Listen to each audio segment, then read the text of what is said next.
Nobody trusts anybody anymore. We're all very tired. There's nothing more I can do except wait. R.J. McCready, helicopter pilot, U.S. Outpost number 31.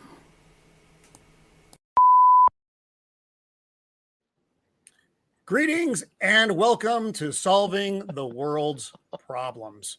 With me tonight is my co-host Stephen Ransom and our special guest tonight, Daniel and Blair de Blair. The problem we are going to be looking at tonight is shape-shifting aliens and possible world domination.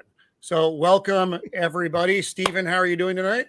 Pretty damn good. I've been really excited about this all week. I can't wait to get started. This is a personal, fun topic for, I think, everybody on the panel tonight. Daniel, how are you? And welcome to the show. I am very good. And this was a great excuse to not work. I stopped work early in order to prep for this. No, I needed to get away. And this was great because I haven't been able to get into the Halloween swing of things yet. And so thank you. Awesome to have you. And my favorite wizard, Blair de Blair. How are you, sir? I'm doing good. I'm excited about this topic. I love this thing that we're going to be talking about. So that's going to be a running joke tonight, folks. I know. Yep. There's nothing we can do about it. Jacob Ironside is out there. It's a little sparse tonight, but hopefully some folks wander into the thing. Jacob, good to see you. Tonight we're going to discuss primarily the three big versions of this. The 1938 novella, Who Goes There? The 1951 film, The Thing from Another World, and the 1982 personal favorite, John Carpenter's The Thing. So we can kind of hop right in here. We're going to start by discussing the foundation for all of this, which is the 1938 novella, Who Goes There? I've read it, and then I did a listen to today. It is available on YouTube. It takes about 2.5 hours to sit and listen to, and it's quite magnificent. The description in the novella by John W. Campbell is just remarkable. You get such a feel for the base, the smells, everything. You're walking into a base in Antarctica, and it's just spectacular.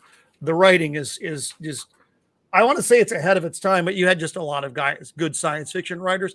But this one really does stand up very well reading it now in 2022 and what they were working with back in 1938. Mm-hmm. Things that are a little bit different in this version versus the things.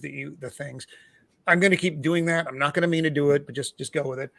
There are 37 persons at this station, which is a pretty big number compared to what we are accustomed to. And I think either other version, the 1951 version had a lot of folks, but then of course the 1982 version, there were 12 of them.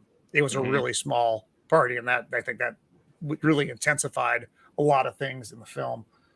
Yeah. So the basic premise is, a group of scientific researchers in Antarctica pick up a strange magnetic anomaly and discover an alien spaceship buried in the ice, where it's speculated to have crashed 20 million years ago.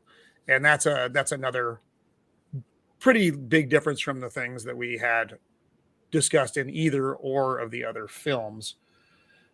But a lot of things transpire in a similar way moving forward. The disagreement about whether to thaw it out or not, whether the organisms are dangerous, whether it could still be alive. But we do get the dog attack as we did in the first one. What I liked about this, and guys, let me know, we come into McCready is a meteorologist in this version versus a helicopter pilot. I don't know if that was, being a meteorologist was really sexy back in 1938. Maybe it was. You're getting his narrative about their trip out to this anomaly and what they discovered. and it, you know, how different it was. And we can just kind of go around or just start, you know, attacking each other with comments, and that's fine because there's just I love the tale of this journey. Yeah, look, Blair de Blair, take it away. Yeah, so it's different from the movie because in this one, there's a lot more time spent with these people. It's not over the course of a few hours or a day or two. It's like probably a good 6 weeks or something. Yeah. So when they go out and find this anomaly, it's an expedition. They're out there, I think, for like 6 days. You know, they describe the crash site, and there's like a granite shelf that they have to dig into, and they can see the ship, and it's described as kind of like a submarine without a conning tower or the side fins, you know. Yeah. And they kind of melt their way down to it, and it's kind of broken open, but they can't get quite in. So they use thermite, which is a continuance. What? Thermite? Why would they use thermite? Best way to get something out of the ice. Yeah, they talk about how it melts ice, but Is it though? Is it? I know. It sounds like they might as well use dynamite because it, you know, does the same deal. But they describe the ship, they describe how they go in the ship and how they see alien things that they can't really quite describe. And they go quite a bit into what they think the ship was made out of. They talk about magnesium and, you know, a lot of late 1930s kind of science fiction thinking, you know, and then they find the thing, and it's not, it actually has a shape which we think might be what it really looks like. It's a head with 3 eyes and blue worm-like hair tendrils. Yeah, but it's the same thing. You know, they cut it out of the ice, they bring it back. Most of the character names are the same. Yeah, that's it.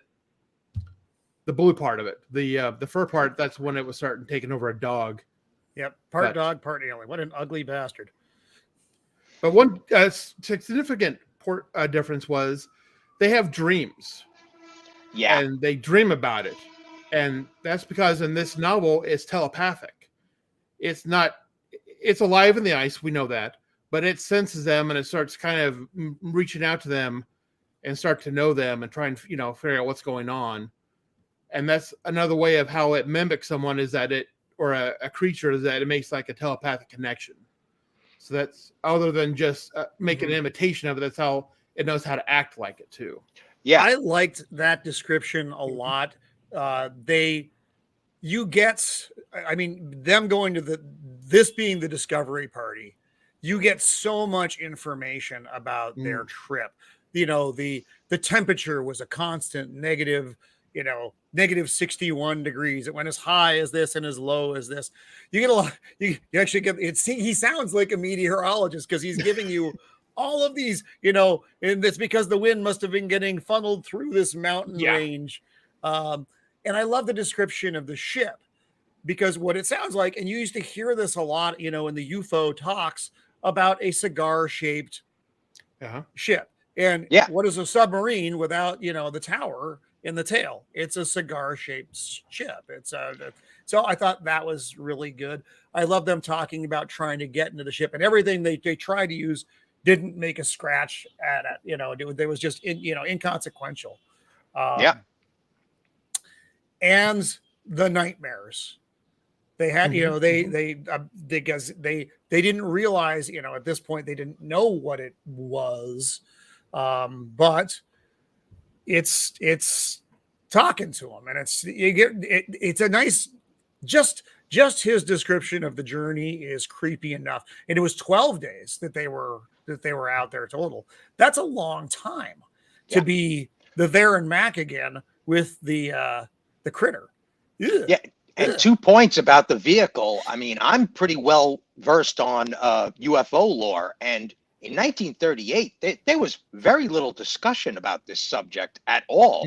The idea that they not only described the vehicle as a cigar-shaped vehicle like an early Zeppelin design, but they also described the materials it's made out of and how that becomes consequential to how they try to get into the vehicle, winding up destroying the whole vehicle in the process. Almost an atomic level explosion. The whole thing ignites almost instantaneously once it gets a spark. It was, I didn't expect that from this book when I first read it. I had no idea that it was going to go that way. And I love the psychic element because that explains how it could have memories, how it could perfectly imitate what a dog is and what that even means to be a dog. So it's not only psychic with humans, but it's psychic with the animals as well, which is kind of creepy all by itself. The And psychic Daniel, aspect. Daniel, you listened to it as well, like very recently, right? Yeah. The The audiobook. psychic aspect is very cool because it's so different. Well, all three movies use a different methodology for the creature, or for the alien. And yeah, I agree. That's very creepy. And the ability, and obviously the 82, it's all by genetic and blood, but this makes more sense in that it would even be an even better mimic.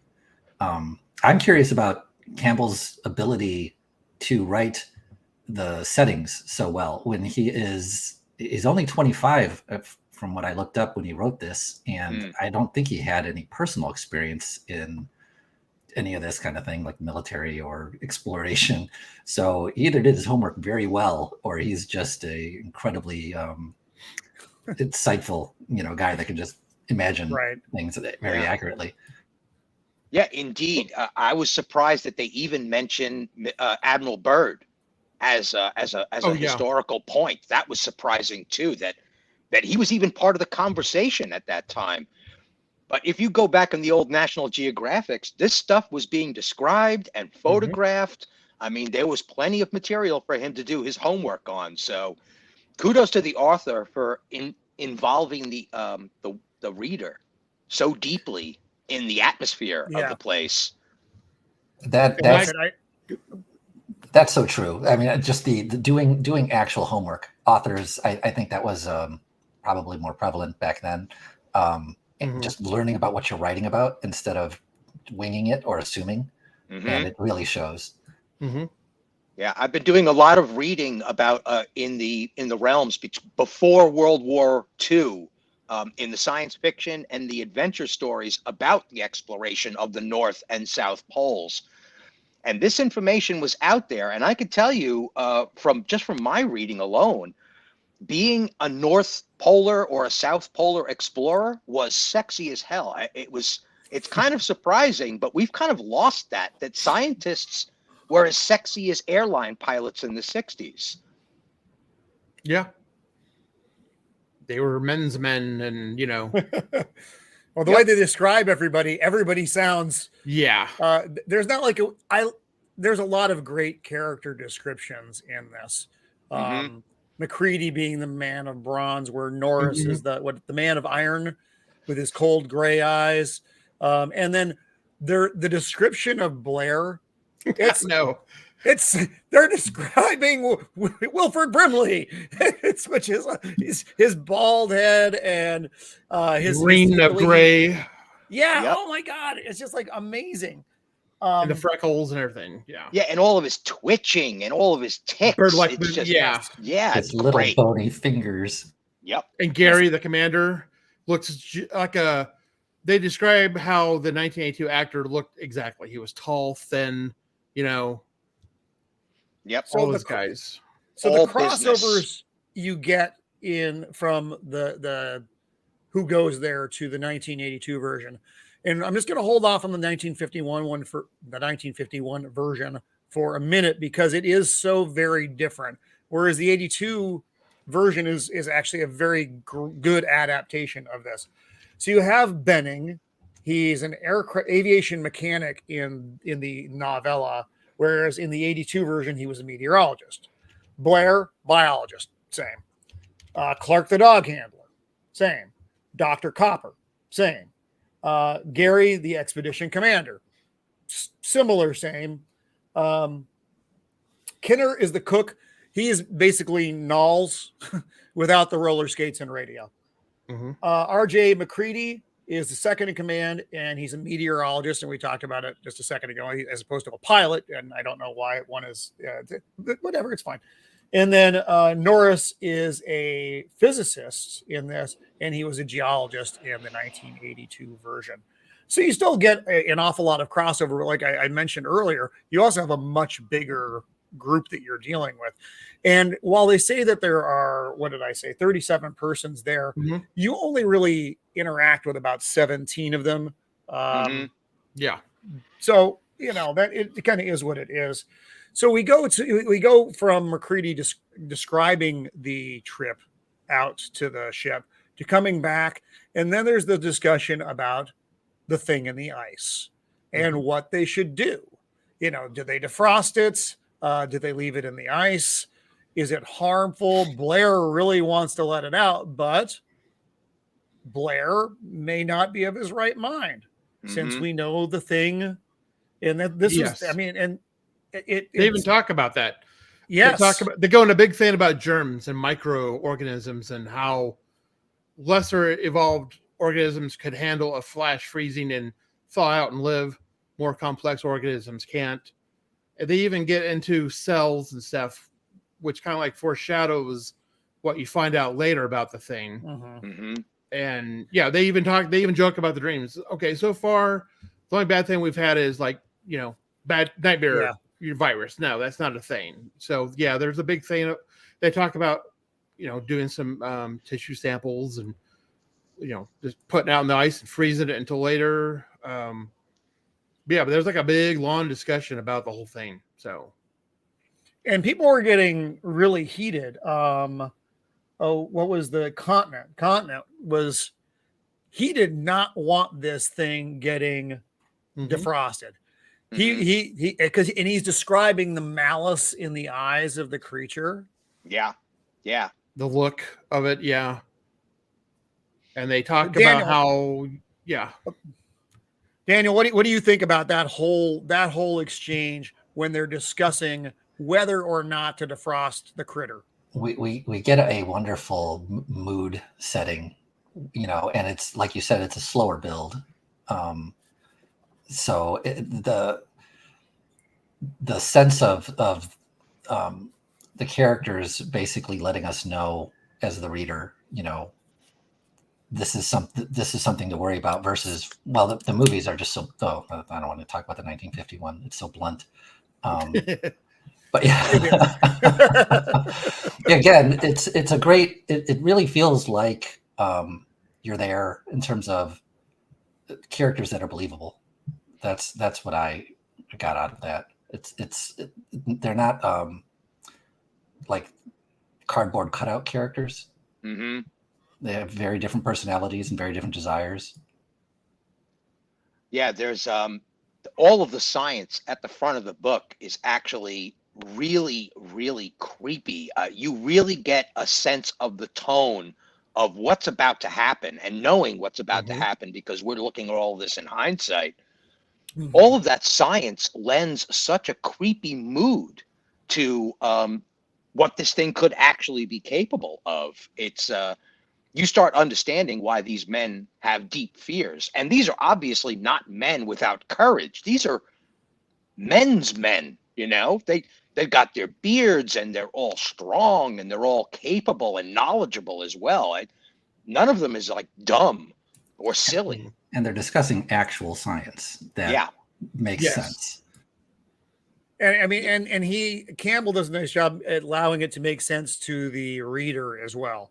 You're not just going, I have no idea what this dude is talking about. It's not technical. He describes scientific terms in layman's, in something a layman like myself, I'm a simple creature, could understand and appreciate. What I liked about this, I'm going to call it a scene because I mean that's effectively what it was the tension building. That you're already getting that conflict within the room because of this creature and their attitudes towards it. It's suggested that the thing is telepathic, and we've talked about that. When Blair, Copper, McCready, and Van Walls had to overnight it, they had dreams about its true nature, that it can shapeshift. And then, so we have the discussion, and ultimately it's decided that, yes, they're going to thaw it out. A slow thaw, because if you thaw it out too quickly, you could damage the creature. Yeah, and I like that they put it in the cosmic ray apparatus room, and that one guy is going to guard it all night. And man, someone else take this next part. I love this next scene so much with describing continent. Good enough, I think. However his name is pronounced. I don't want to say incontinent because that's not good. When continent has the watch over the creature and the description of what happens there. Anybody grab that? Yeah, so you get the impression that these guys are here conducting business for whatever society or association or group that they're supposed to be doing stuff for, and one of the things they're doing there is looking for cosmic rays. They've already discovered what they call big magnetic, or the big magnet or the big pole, and the only place that everybody agrees on is going to be a cool place to do this is in the cosmic ray apparatus tent or shack. And they don't hesitate to describe how deadly the outside environment is. That you could get lost in a few seconds. You could get turned around because the wind pushes you, and you just don't know where the camp even is. There's guide ropes to get you from one point to another, and all of this bleakness is lending to the idea that if something goes seriously wrong, these guys are in a lot of trouble. No joke. And like Daniel said, the atmosphere building alone. Then you get that miraculous moment where he comes barging into the tent and he goes, "Hey, I fell asleep. The thing thawed out and it's not there anymore, guys." You're just like, uh-oh, now what? And we know what's coming, so it's even crazier. Blair, your pet got away. That's how he says it. Everybody's calling it Blair's pet because Blair's the one that wanted to thaw the thing out. But Con gets up to, he feels this overriding need to go over and stand and look at it. And as he's looking at it, he realizes he's been staring at those red eyes for a long time. And now he's realizing that they're not unseeing. And then he just goes back to doing what he's doing and everything's fine. And he can hear the creak on the boards behind him, but it's okay. Mm-hmm. It's taking control of his mind, and it just moves forward from there. And then when he rushes in to tell them that it's escaped, you're like, oh, yeah. And not terribly long after this, we get the dog scene. Mm-hmm. And this is where things really start going very quick from the dog scene on. A lot of things happen after they hear a ruckus down the hallway, and they find the thing getting attacked by the dogs. Mm-hmm. So, Daniel, what did you think of their methodology in going after the thing in the way they did? I thought it was really interesting, and I thought it was very well planned out, given they were kind of shooting from the hip. In terms of using the cables, yeah. But that's when they're trying to use conductors. Yes. Yeah. Well, this is where people, they just know their science. Yeah. So it's very. I feel like it's with my dad growing up, and he just knew handyman stuff. And these are guys who are men's men, and they're not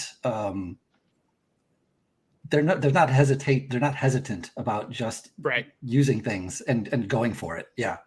They don't cry in the corner. They're like, they got a plan. They're, everybody's rolling. So yeah, they dove right in and zapped the thing.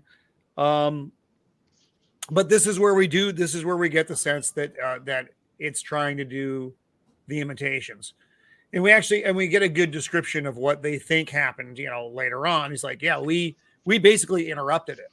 If we hadn't gotten there in time, it would have, absorbed the dog. The dogs would have accepted it as a dog. We would have accepted it as a dog. And, It would have been a dog. none the wiser. That's it. It was somewhat half transformed as well. Mhm. Yes. Yeah. So it's not quite the form that it wants to finalize. Right. But they could see where it was going. The 1982 film did. I really loved that the kennel scene. I thought that was insane. A better, like I said, this was a great foundation, but I like the kennel scene version of it better than this one. That was a terrifying scene in the 1982 version. The dog just comes in calm as all hell, sits down like a sphinx, and then the other dogs start freaking out, and then splits open like a freaking cassava melon and all thinging out. And I love that so much. And they actually, but when Blair is doing the autopsy in the 1938 version as well, he uses the same line. See that? It's not dog, it's imitation.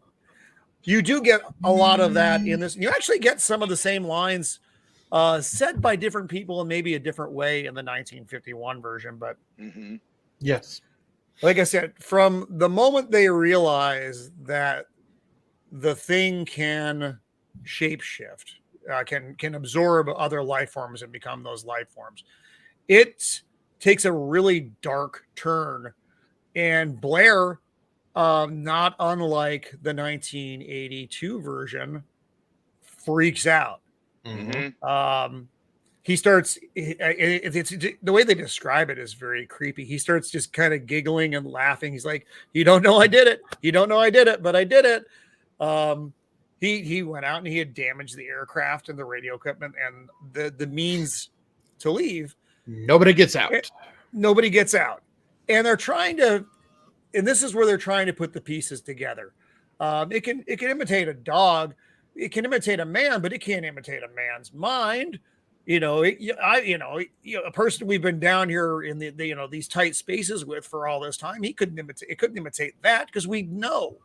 And that's where we go back to the telepathy and how that is a game changer. And Daniel, you mentioned it makes more sense than just a biological reproduction. It's the thoughts. And Blair is able to theorize that it comes from a hotter planet, correct?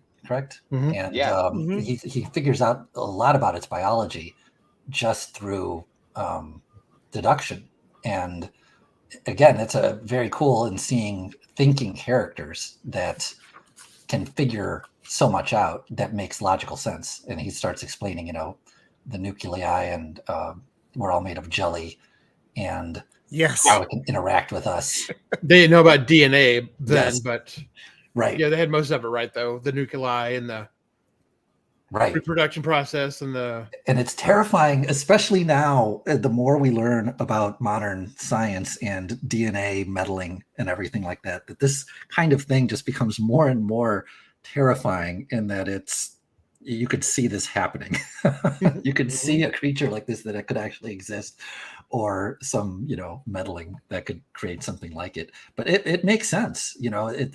It's logical, and its ability to survive these temperatures. And they even talk about its reproduction. Is it asexual and they're like, yes, there is no, it just takes over another life form and it becomes that life form. And they even talk about body mass too, how it had enough body mass to take over at least 2 dogs or 1 person and still have its original mass left to go absorb another dog. And then they start talking about, well, it doesn't want to stay here. It needs to get somewhere else. If it somehow made its way to, the sea, it could absorb, some sea lions or become a killer whale or become an osprey. And if an eagle attacks the osprey, it can absorb the eagle. They go through all the things. But then they figure, at the point in the season it is in Antarctica, it needs to be a man because it needs to fly. The only way to get out is to be a man, or no animal would make it there. Right. Right. So Blair is kind of off his nut. So they do something similar that they did in the film. They put him off in his cabin because it was a good idea to isolate someone and not watch them for like a week. What could possibly go wrong? And then you have Continent, who they aren't sure about, and they put him off. And so now it's up to Dr. Copper to devise a plan. And it's not unlike what they talked about in the 1982 version of how they're going to figure out who's who and who's other. So here, someone else take this part. Yeah, Daniel, you were gonna chime in with something. What did you have to say? Just how great the entire body mass element is.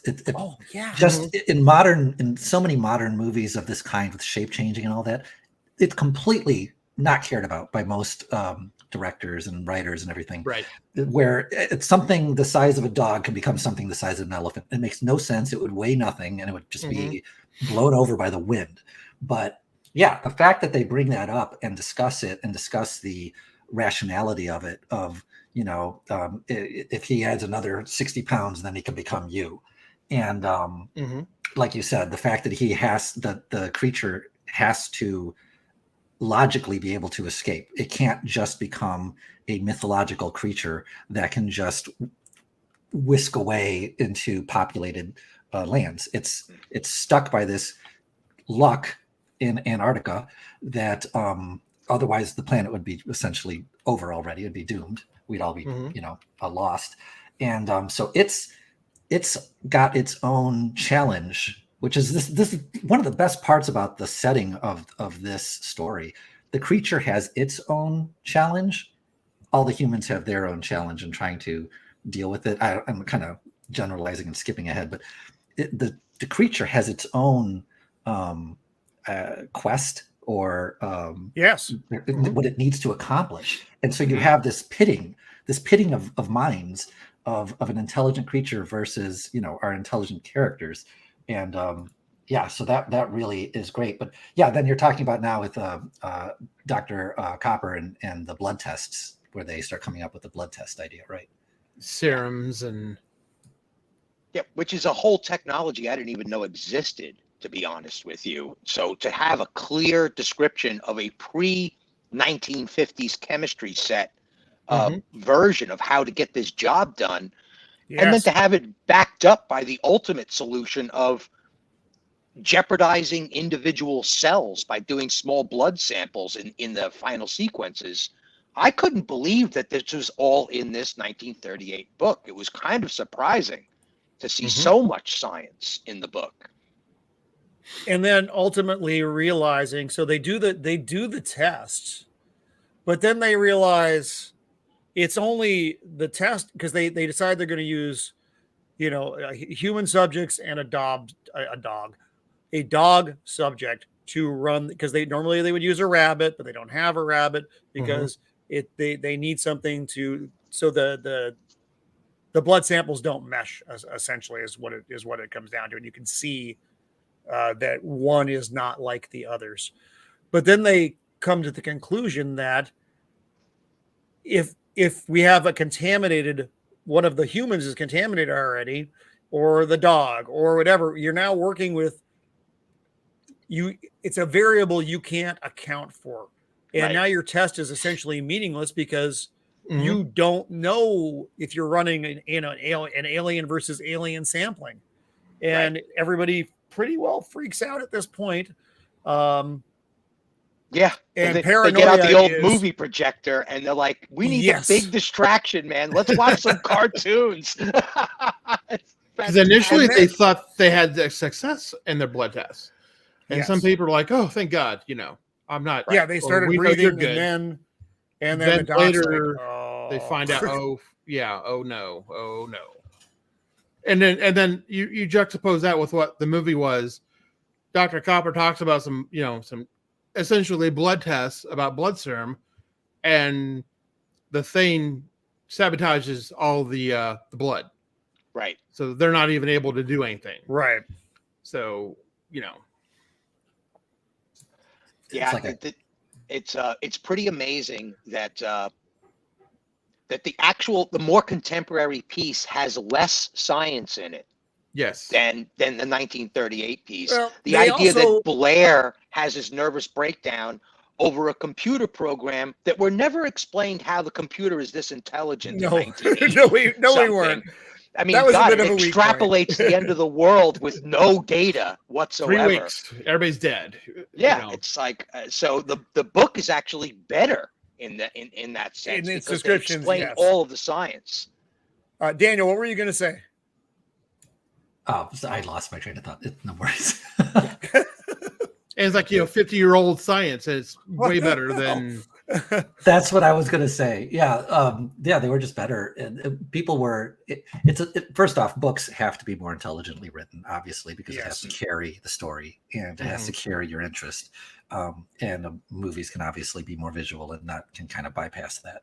But yeah, you're right in that there is literally more concrete science and reality in the story than in either of the movies. Mm-hmm. Well, certainly then more than the 1951 version. I liked your description, Daniel. It's blunt. Yeah. And that's very, very accurate. And I hate to get all He-Man, woman's hater club around here, but God, I had completely forgotten that there was a chick in the film. Like, for real? Yeah. Well, there was like what there the was hell? more than one, buddy. There was more than one. There's two. two. And- There's two women. And of course, it's the there's 50s. So, of course, the lead is trying to marry the chick, so that was like the whole Actually, 1950 thing. according to the credit billing, she's the lead. Her name comes first. Remarkable. They were so progressive. Yeah. But we can talk about that now. Actually, I was gonna kind of save this, but it's been brought up, so there's no point in not talking about it right now. The atmosphere in the camps, in the novella, the 1938 version, there are a lot more people, but you're not interacting with all those people. You're interacting with this kind of tight niche group. So you still get that same sense of claustrophobia. You have no personal space. It's basically just a hot mess. I mean, in the earlier description, when you're walking into the base itself, you get a good description of that. Basically, the smells and the noises and all that stuff. In the 1982 version, you also get that same sense of claustrophobia. And the small crew and an all-male crew is important because it is so different.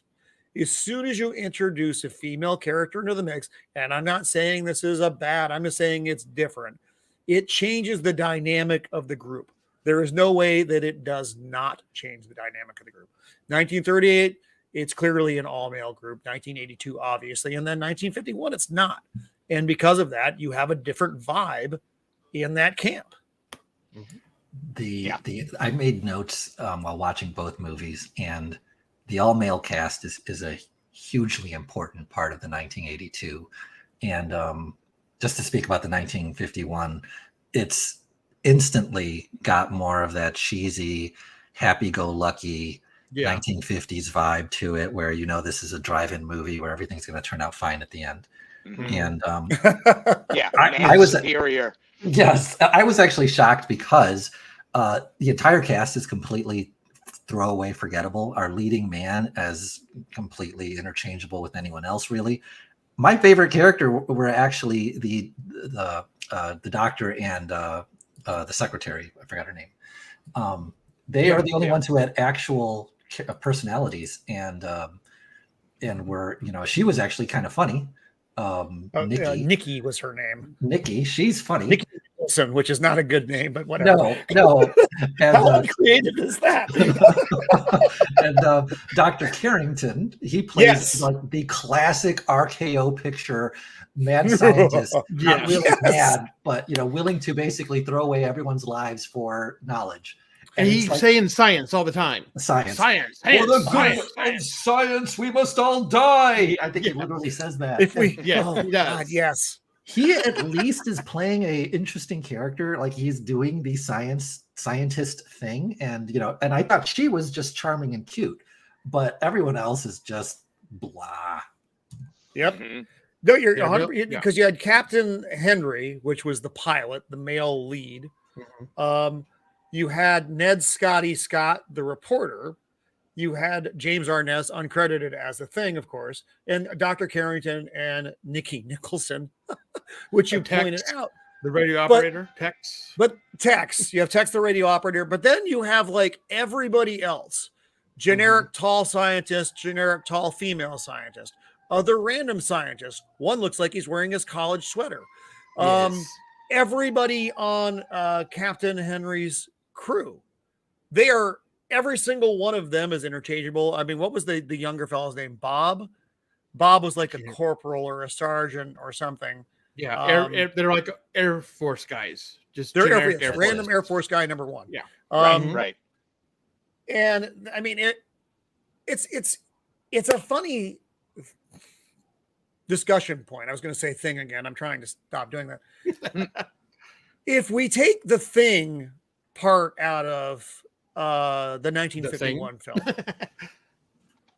what we have is, and I joke with my friends about this, you basically have Frankenstein at the North Pole. That's exactly what it is. Yeah. It monster's has not that- all the same elements. You have the mad scientist. The monster comes to life. The monster wants to destroy them because the monster, has been wronged because the first thing he experienced was being shot and set on fire and attacked by dogs.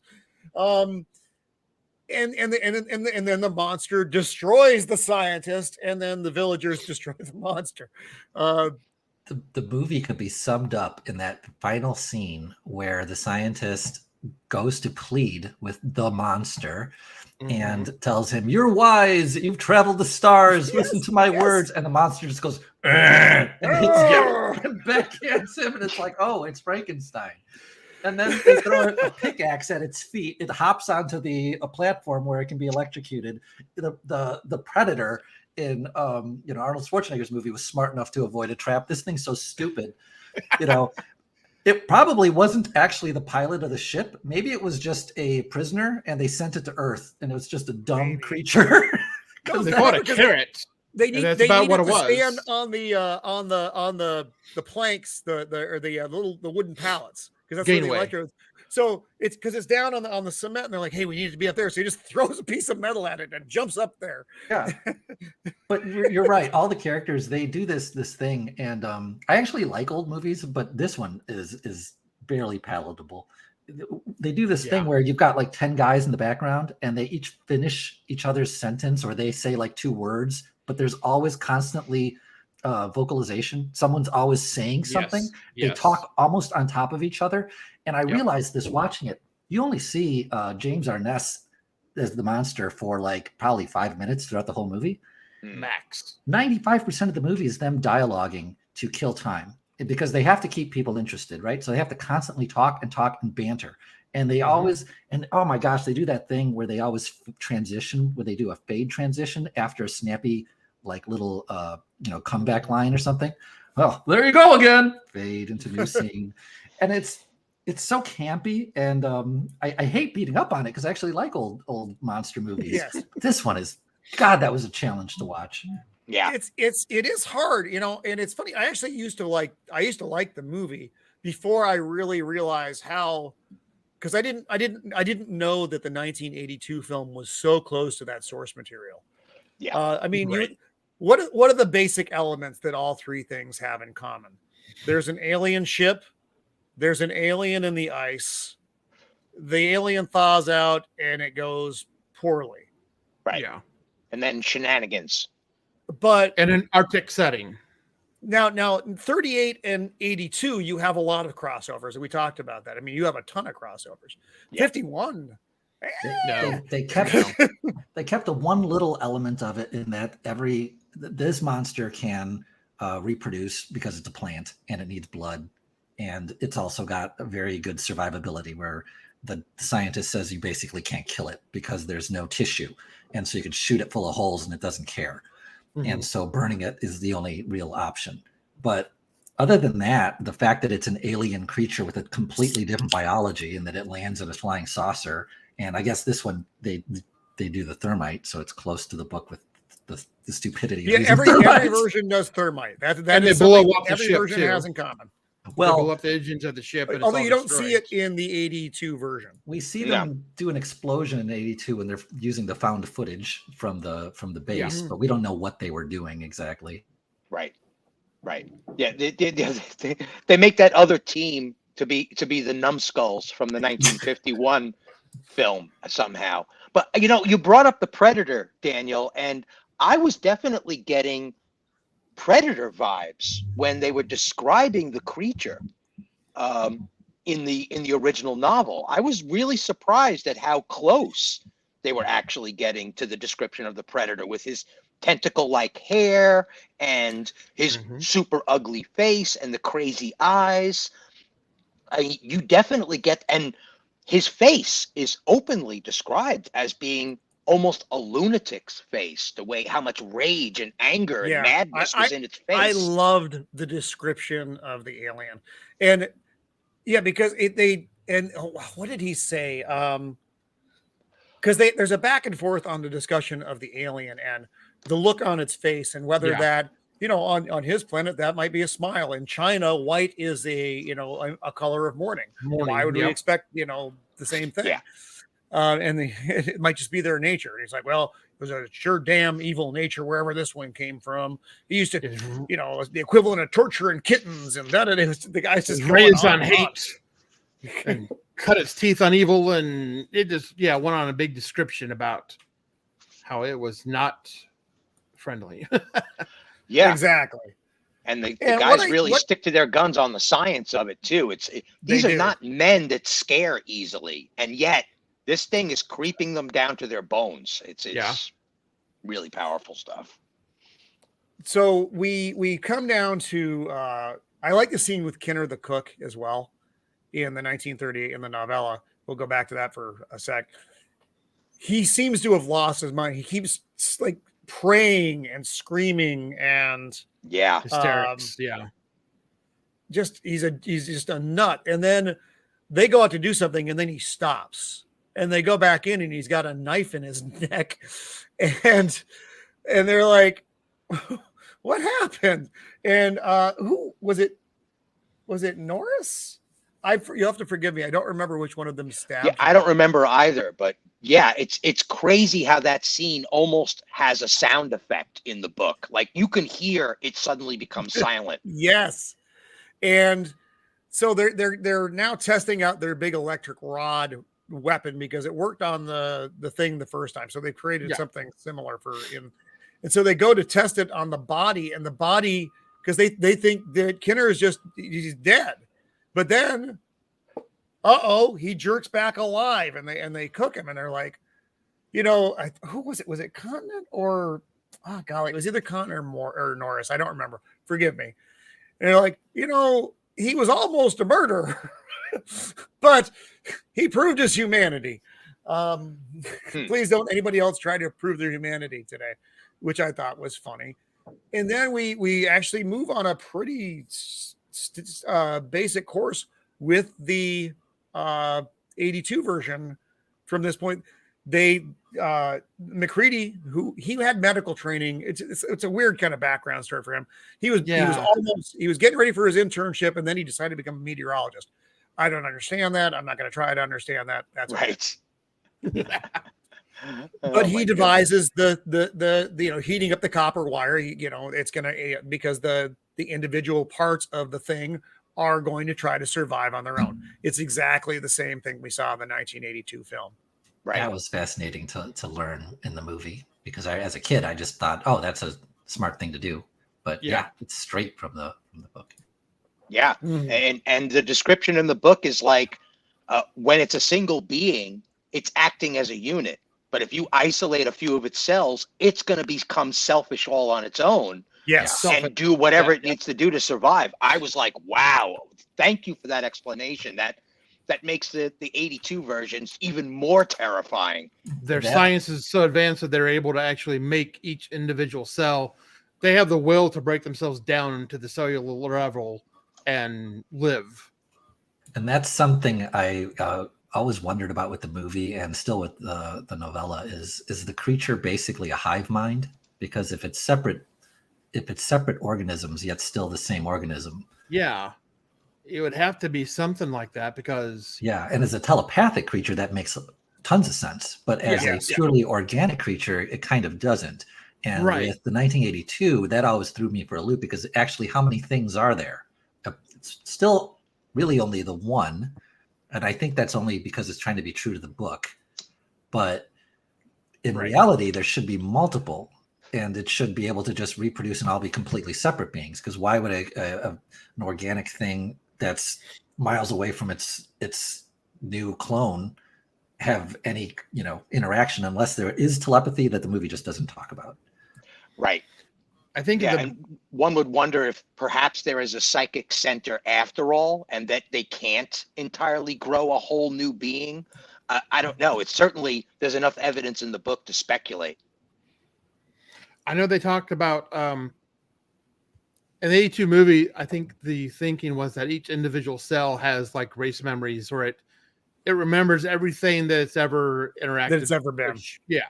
So each cell, like if it had touched a dog, like if it was one of the cells that took over a person, that person, yes, they would know that person. They may know a dog and then other life forms.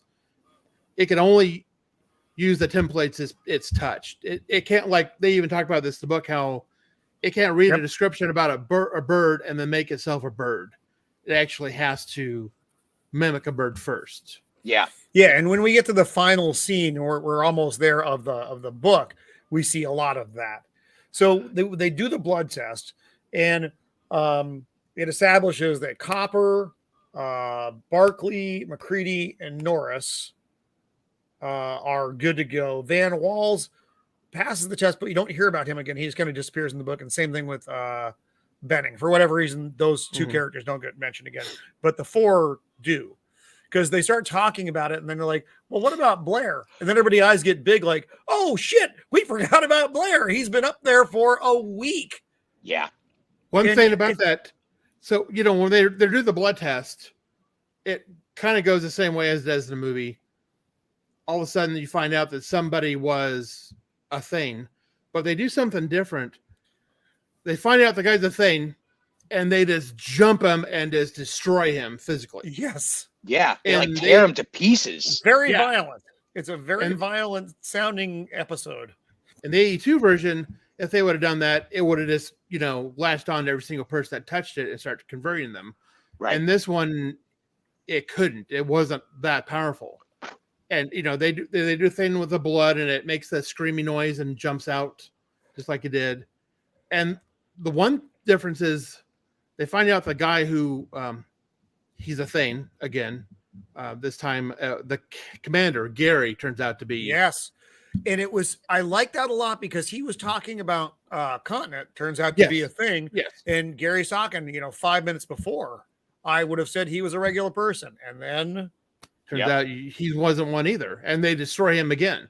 And that even scares McCready, saying how could we stand up to something like this? How could, how powerful this thing is?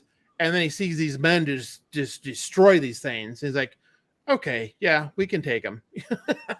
This is an interesting difference with the having such a large group of humans, yet still only having a more intimate story in terms of who you're actually interacting with.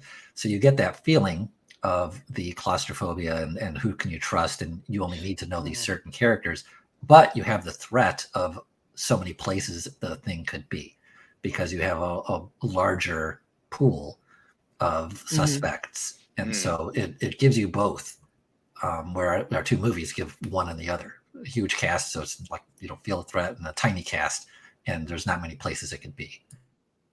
Yeah. And I thought it was interesting. They also talked about like the livestock and things, and all the dogs. They had like a ton of dogs. All that stuff was also, cows. They had cows for milk. And they're talking about milk. If I drank alien milk, would it be milk? What would happen? And they actually discuss about unless it was such a good replica that it was actually regular milk. Yeah, because they talk about when the dogs ate chunks of it, and that they that they would have ingested it. And Yeah, and we that's now a really know creepy the science concept. is pretty sound that that there is animal tissue in the milk. I mean, there's no getting around it. It would be alien milk. There would be just no way to get around it. You would almost expect that it would add it to the milk as a defense mechanism, because it would know what the cow was, and it would know from the men that they're going to drink the stuff. So Yes. you know, that's how much evidence is in the book that like all of this stuff could easily be speculated on. Yep. And how quickly it could go. And if it made it back, it's over. Yeah, it's over. God. There's no way to survive this. The action we go in back- Blair's tent is in Blair's shack is just oh my God, such good science fiction. So this is great. So they get up there. There's no smoke coming out of the cabin. They're like, you know, what the shit? It's 60 below out here. There's no smoke coming out of the cabin. And then they describe breaking into the cabin. And once they go inside, what they see. So someone grab this. Yeah, I'll take it. They go in there and they quite literally discover an atomic power plant. Yes. and it's powering some sort of anti-gravity backpack. It's Yes. like, oh my God, what the heck?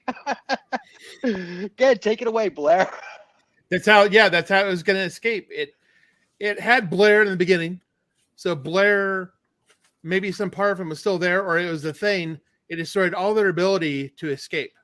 So it kept a little, I guess you could say, like a little larder for itself, so it could turn these people if it wanted. Because they even talk about that. Why would you kill a person? Because it needs them to be alive. So no, it's keeping them alive because it's like, okay, I might need some more people. I got this little group here. Meanwhile, Blair has destroyed all their ability to get help and get away. He takes those components, and with its advanced science and some tools from the ship, apparently it got, it makes its own little, nuclear reactor, and it's making anti-grav packs, and it's ready to get the hell out of Dodge. And they just got there just as the thing is ready to start to strap it on. And it's also created this wonderful game of distraction that everyone's pointing fingers and trying to figure out who's who and what's going on all the while it's building. And so, yes, it's like Moriarty. It's this mastermind, and it's again an intelligent adversary. It's not a monster. It's an intelligent adversary working toward its own goal. Because when he was Blair was so freaking out about, we can't let it. And he did a big thing about wanting to be by himself, and he didn't want anybody to give him prepped food. He wanted cans only. That's even in the movie too. Blair talks about how he's only going to eat from cans because, somebody could just cut their finger if it's a thing and bleed in your food, and it could infect you.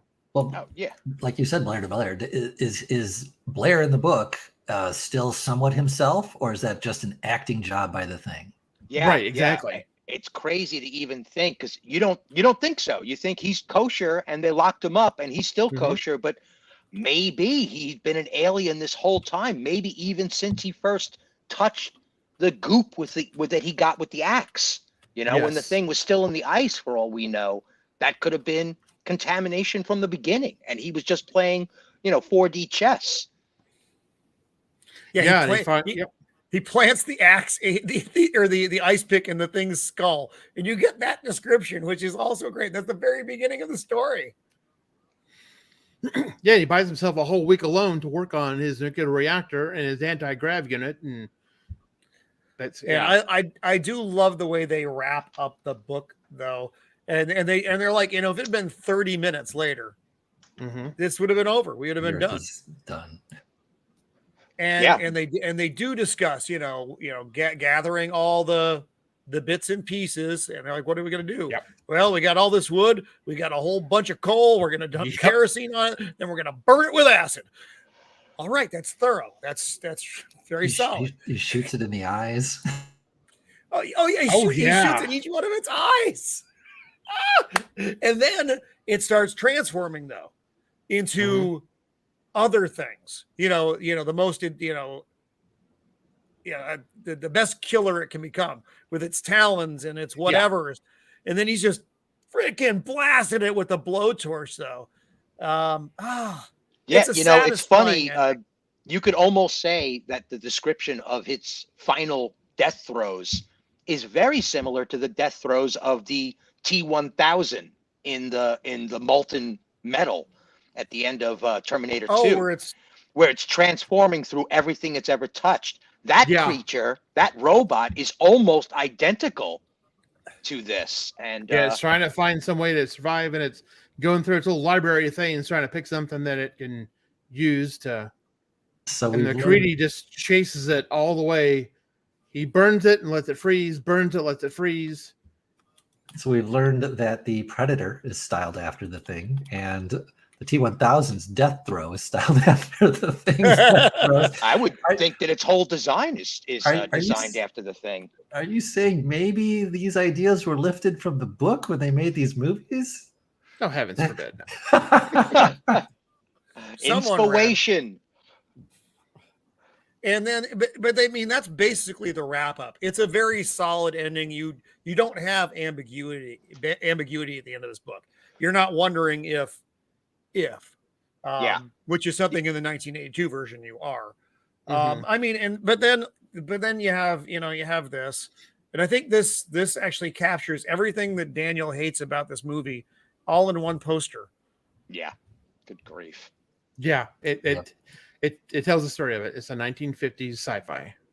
Yes, they took a boilerplate, a movie that was already 90% made, and just slapped on. Yeah, this could have literally been anything, whatever creature, and yeah. They even do the silly thing at the end with them getting married, and it's like so out of left field. Yes, that's like the standard trope in the 50s is the female scientist and the male scientist, or the male military guy get married. It's almost like a rule they had. And it's kind of progressive because she's basically proposing to him at the end and telling him he's going to marry her. That was different, but yeah, God, look at this! Look at this shack that they're living in. I know. That's not the place. This is in Anchorage. This is in Alaska. Yeah. So okay. So but still, we're gonna set the scene. We're gonna set the scene for the 1951 version of Frankenstein on Ice. In Anchorage, journalist Ned Scott, looking for a story, visits the Air Force Officers Club when he meets Captain Pack Henry and his crew.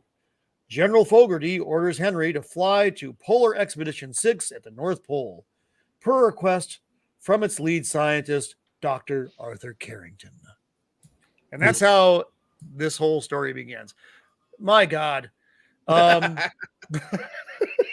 every scene, they're either drinking coffee or smoking a cigarette. Yes. There's a lot of... Go ahead, Daniel. Go ahead. They literally wake everyone up on the plane because fresh coffee was made. Oh my God. I was watching that. I was watching that with my wife. I'm like, if I'm on a military transport plane and I've finally gotten asleep and some jackass is waking me up to give, hey, sir, fresh coffee, sir, fresh coffee. Are we there yet? Oh, still 3 hours out. What are you doing? Why do you want to wake up? Just stay completely unconscious till you land. It was like one of the worst things ever. It was so absolutely funny brilliant. And wrong. And Daniel, you brought up a great point about the dialogue in this movie. Oh yeah. Go ahead. Do it. Talk about it again. It's comical because that's that 1950s fast talk thing they do. Hey guys, what you up to, boys? Well, I'm doing this. Oh, really? That's great. Oh, cool. Then you too. Yeah, all right. And they just never stop. They never take a breath. And it's all inconsequential dialogue. It's all this witty, or not even witty banter. It's just guy banter. army banter. And yeah. A lot of these movies were army guys. Like so many monster movies was a army unit of a bunch of guys that are basically like a frat house, and they just josh each other constantly. And then there's the serious captain or commander who's, got to kind of get them in line, or, and they joke behind his back and, oh, the captain's actually a funny guy, but he just has to put on a, serious look all the time.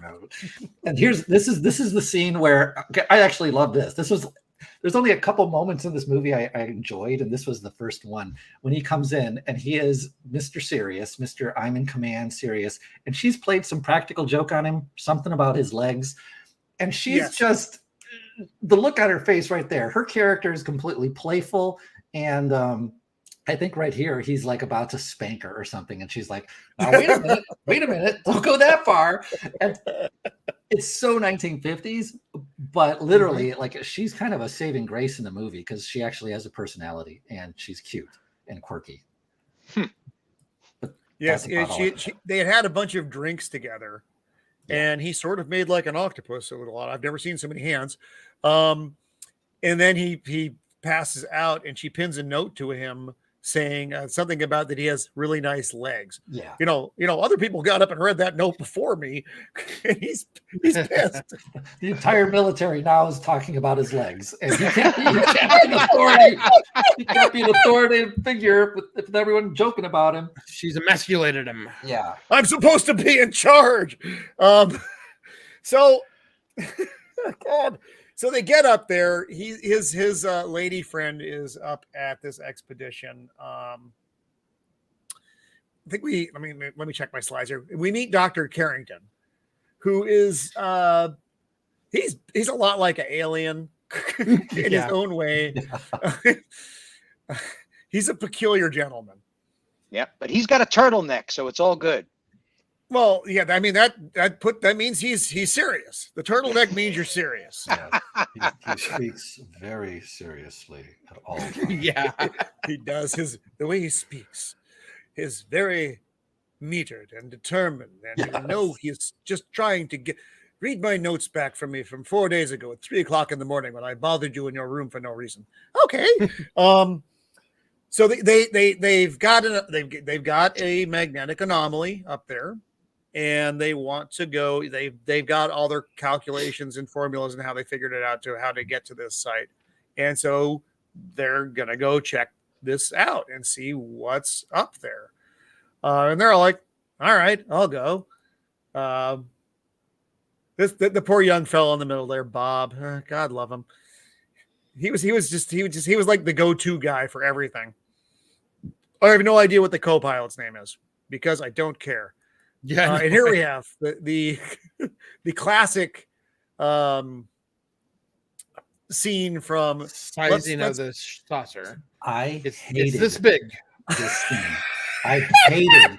I actually wrote notes down for this scene. I actually please share them and wrote notes because I said the determining shape scene was awkward and dumb. Thought it was going to transition, but they instantly find out it's a round flying saucer 3 seconds later, and they are all convinced that there's an alien. Instantly, they go from, they're talking about it being a crashed aircraft because there's the tail fin. And then they go, let's figure out the shape. You'd think it's going to take them some time to investigate, but no, they all just walk over, do this with their arms, say, it's a round flying saucer. This is an alien. Within 10 seconds. One! It's perfectly round. And then they all just start having conversations about aliens. And it ruins any tension in what on earth is happening because, now they know they're dealing with an alien. They do the thermite, they find the body, and they dig it up. And they blow up the ship first. They blow up the ship. Watch that, of course. But then they morons. Yeah.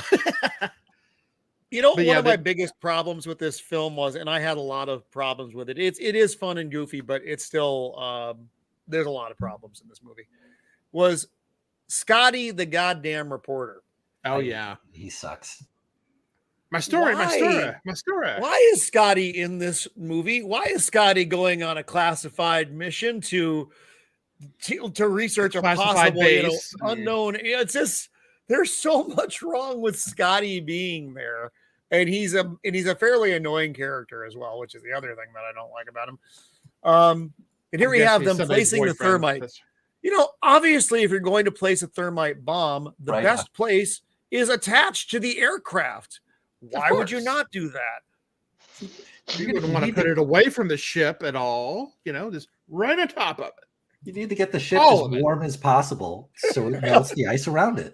Apparently. It's just like, here's the thing. I don't know a lot about explosives, but I do know that putting something that's going to melt on the ice that close to the actual aircraft itself is probably a bad idea.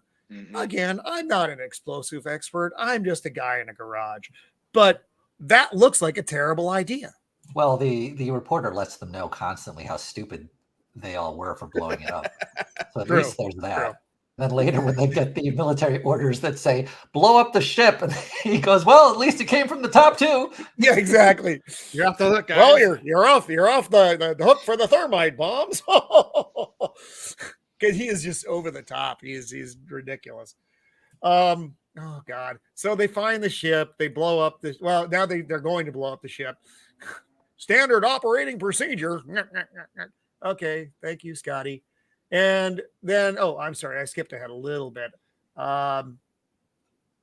So they blow the thing up, and it's mildly amusing. But then they find somehow the passenger, the pilot, or whatever he is, outside of the ship, frozen in the ice. They have a Geiger counter. Apparently, he's radioactive. I don't know. We should call him the convict, because he was definitely not the pilot. Because we don't know. We don't know. And I found this scene when they're going to, because they talk about getting the pickaxes out and there's a storm front coming in, and you better hurry. You saw the block of ice that they pulled out of there. I'm glad you mentioned that. I stopped as well, and I'm like, excuse me?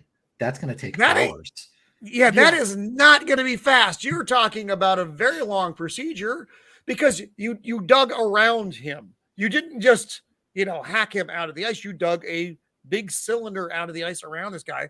And yeah, Daniel, that took, as soon as you start hitting ice, you're basically hitting rock. Yeah. And it takes a long time to break through that stuff. And that was deep and thick. They talk about using like a pressurized, like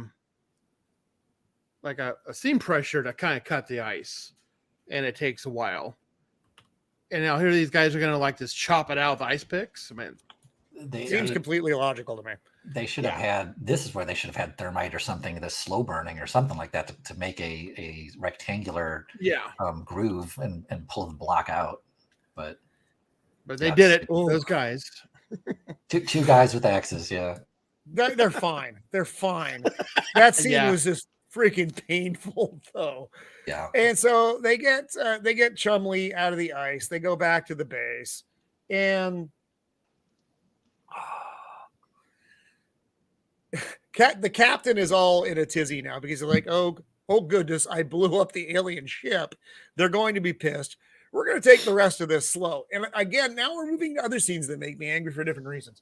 So they put the alien in a room, and the scientists are all pissed off because like, well, you can't stop this. Science. And they're like, and the captain's like, we're going to put him in the room till I get orders as to exactly what we should do with the dude.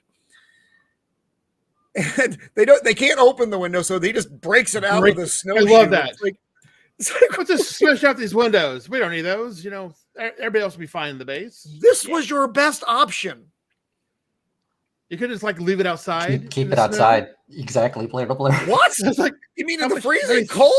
That's absurd. Millions of square miles of frozen tundra out there. You could have put it anywhere. You're putting it in a warm base. It's not like there's anybody who's coming around to steal it. You're in the Arctic. That's like, I wonder if they have a mini fridge with a bunch of frozen steaks inside of it. They probably do.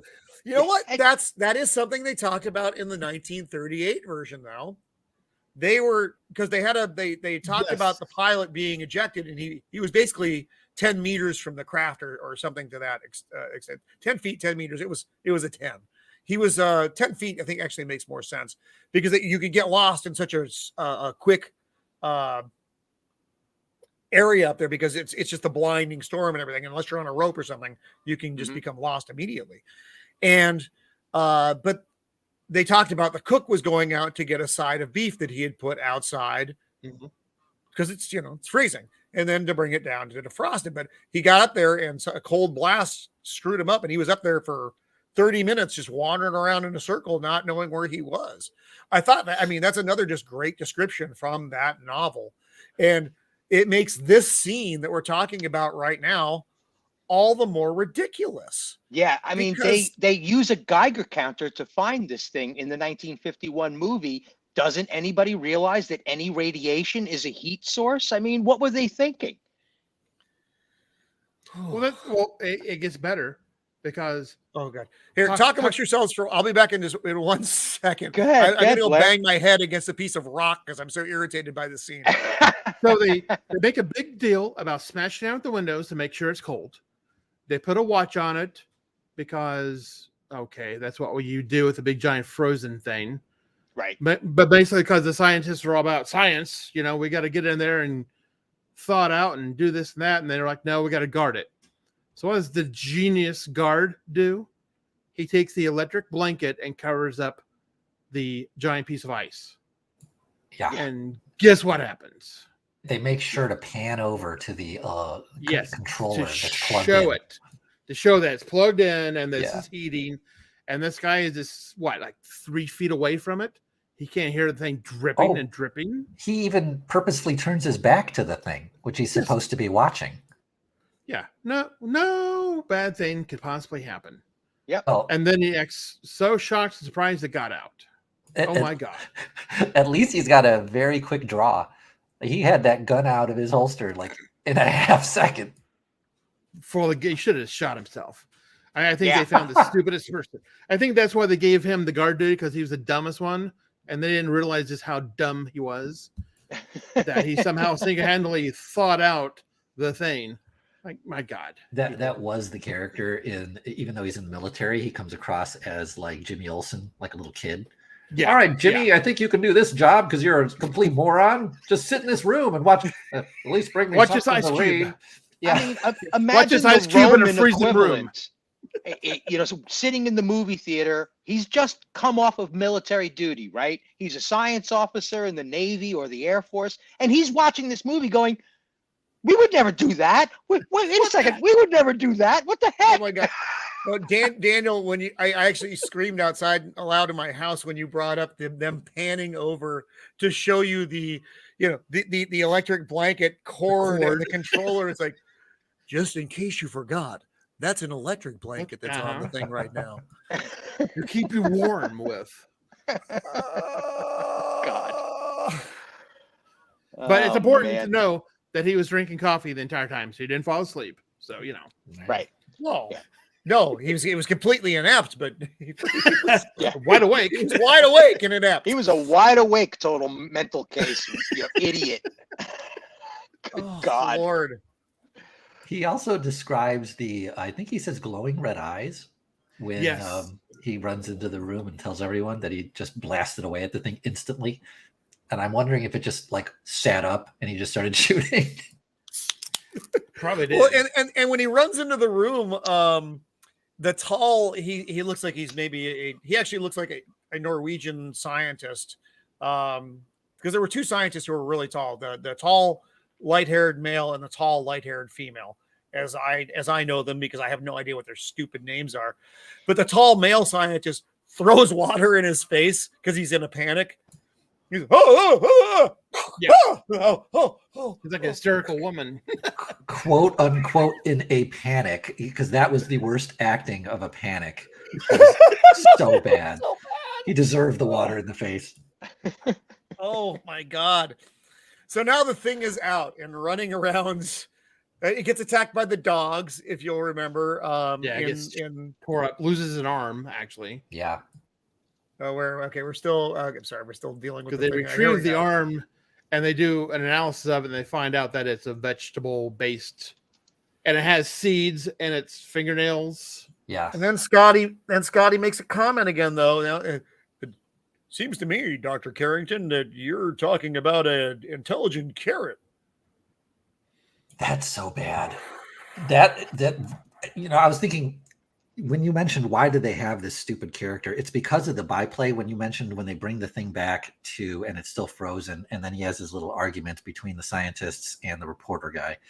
And that's the whole reason for the reporter guy to be there, is just to be another foil for dialogue, because they can't all be in sync with each other. They need to have division and bickering. Mm-hmm. And so he's there for his needs, which is, the whole media thing, free speech, which is hilarious hearing that from a a news guy in an old movie. And then we get so everyone's got their own agenda. We get the scientist agenda, the news reporter agenda, and the military agenda. And so I'm going to bring up my UFO lore knowledge as well, because by 1953, the UFO thing was a genuine hotbed of conversation. I mean, there were books being published. There were investigators starting major international organizations to research this thing. And the US government was trying to keep it all under wraps. I mean, genuinely, for real. I mean, there were agents in the field stopping some of these reporters from reporting on this thing. Mm-hmm. I mean, the whole thing was a mess. So imagine this film comes out and makes it look like, oh, the aliens aren't a problem. They're just a bunch of silly monsters. And the science guys have got a real strong grasp on this. So don't you worry, kids. Those aliens aren't going to be able to do anything. We've got this under control. So, that may have tainted this plot line all by itself. Well, they also end the movie basically saying, "Look to the skies." Oh, yeah. Oh, God. Yeah, Watch I the mean, skies. there was a not so subtly buried anti-communist thing in this as well. The paranoia. I mean, it's there. I mean, that was the time as well, of course, Right? And that's fine.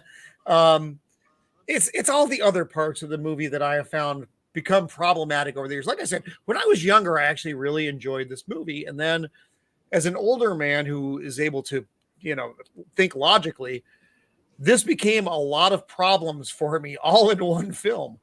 I did I wish it wasn't. I did like this scene with the dogs. At least there's some action happening. It's in the elements, and it's interesting because he's not out of focus, but he's obstructed by the blizzard. Yes. And so you're not getting right, because you can't show the monster too closely. You're not scared. Oh wait, you mean like this? Exactly like that. He's a carrot. I love he has a glow. He has a radioactive glow. Everybody who stood within like 50 feet of that thing is going to die of cancer. So, Like I said, how does the ice stay ice if he's radioactive? They're visibly radioactive. Where's the science, kids? So they meet Frankenstein for the first time, and they shoot at him, but the bullets go through. Oh, angry Frankenstein. Then they set him on fire, though. Do I have the setting on? Oh, I don't have the setting on fire scene. I'm sorry. Oh, that was a whole deal. Now, are you talking about the second? Wait, how many times did they set him on fire? Oh, is it once or twice? You're talking about when they throw like kerosene on him and the entire room? That scene is amazing, actually. Oh my God, it's so bad. I'm surprised all those actors didn't die. That scene is crazy. I know. It was that shit crazy. And they're like literally just like throwing it on the guy. He's hiding behind a fully flammable mattress, behind a wooden door. There's kerosene everywhere. There's some poor guy just ablaze, running around, setting everything around him on fire. I mean, you can see it. You can see it's a fire suit. It's pretty clear, and you can see some of the guys on the left are kind of like waving the flames, but those are real flames. And that bed that she's holding, and obviously, I hope it's not her behind the thing. That thing goes up. That whole room is just it's like that fire movie from the 90s, Backdraft. Like it was nuts, the amount of flame. I was shocked that was oddly enough, Kurt Russell was also in that. Too bad he didn't break into the room and just start spraying it down with AFFF. They lit the whole room on fire. Everything was on fire. It's just, and that may have been the second time. So you'll have to forgive me if I mix up my setting the alien on fire scenes. So we know the alien's out there. The dogs have ripped an arm off, but they go to the greenhouse and they find there's some moss or something disturbed. And Dr. Carrington doesn't say anything because he wants to make sure that the alien is safe and maybe has a food source like these dogs. So the alien is drinking, it's drinking the blood. Okay. Then that makes him think, it's drinking the blood. I think I have a picture of the pods here because he's raising, remember, he's got the arm, the alien arm. And got the seeds. Yeah. He looks very stern here. He looks like an evil scientist. I mean, that's a lovely blazer, though. That is. Yeah, it's so immaculate too. My God, there's not even a speck of dust on that thing. Not Look He's at got it. the kerchief. He's got the little, what is that? A crown little emblem? It got is a little crown crown. of some kind. Royal then you have- Academy of. This is Assholes? the guy in the background where I've got the pointer. Yeah. This is the Giants Viking scientist here. He's like Dolph Lundgren's father, I think. They should have. He's Just, the commander. He's actually the commander this they way. should have just Oh, told him okay. to fight the thing and just had a He's- monster bash. It's classic. It's classic Universal monster fight. Yeah, Dr. Carrington looks pissed off here. I'm not sure what he's pissed off about in this. And he was pissed off. Oh, but he's getting the message delivered from Tex, who's delivering Dr. Folgert or Dr. Folgert. I'm sorry, General Fogarty's broken Orders. as all hell message about what to Yeah. do. Which is basically nothing. You're stuck. Because Protect there's the nothing- alien at all costs, it says. Well, I'm sorry. What was that, Blair de Blair? The orders were to, save the ship and then save the occupants. And then the scientist is like, okay, so you got your orders from your general, you can't touch it. Da da da. And they're kind of Yeah, like, we'll see whatever. about that. Yeah, exactly. Oh, goodness gracious. It's just so funny. Oh, here it is. This is the one I wanted to show. The So, children. the Do you see the plants on the middle are bigger than the ones at the edge because they're getting more blood? they're getting more blood. So he's raising a crop of these deadly aliens because he's a scientist. Scientists. Uh, Science. science. That's why. Science. Holy God. cautionary tale. It is. It is. So when Dr. Fauci was raising I'm sorry, Love it. Dr. Carrington, you'll have to forgive the slip there. Uh, They eat blood and he puts like a stethoscope up and it sounds like it's a screaming baby. crying. Green Yes. baby. Yeah. That should Good be your. grief. Just burn it all. Right there. Just burn it right there. Right. The military officers would be like, we need to kill everyone at this base and burn it and just say something bad happened with the ship and we can cover it up that way. Yeah. Oh, I mean, they Lord. should have gotten the order like Kurt Russell did in Stargate. Just bring an atomic weapon down there. And we're going to fly over, guys, and drop you some supplies and in the form of an atomic weapon. Sorry. Oh, boy. And so there's some back and forth here. Daniel, did you have any other notes after the screaming babies? No, not in this scene. I Okay, and- I did.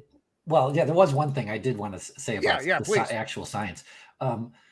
So this movie did have a lot of actual science talk where they were discussing real things like magnetism or atmospheric, conditions and all kinds of actual science. And I thought it was interesting because they were using, like, they talk about meteor travel through the atmosphere and how using electricity, and so I think that they did capture the audiences at the time attention, kind of like a popular science magazine would, by using actual jargon that was real.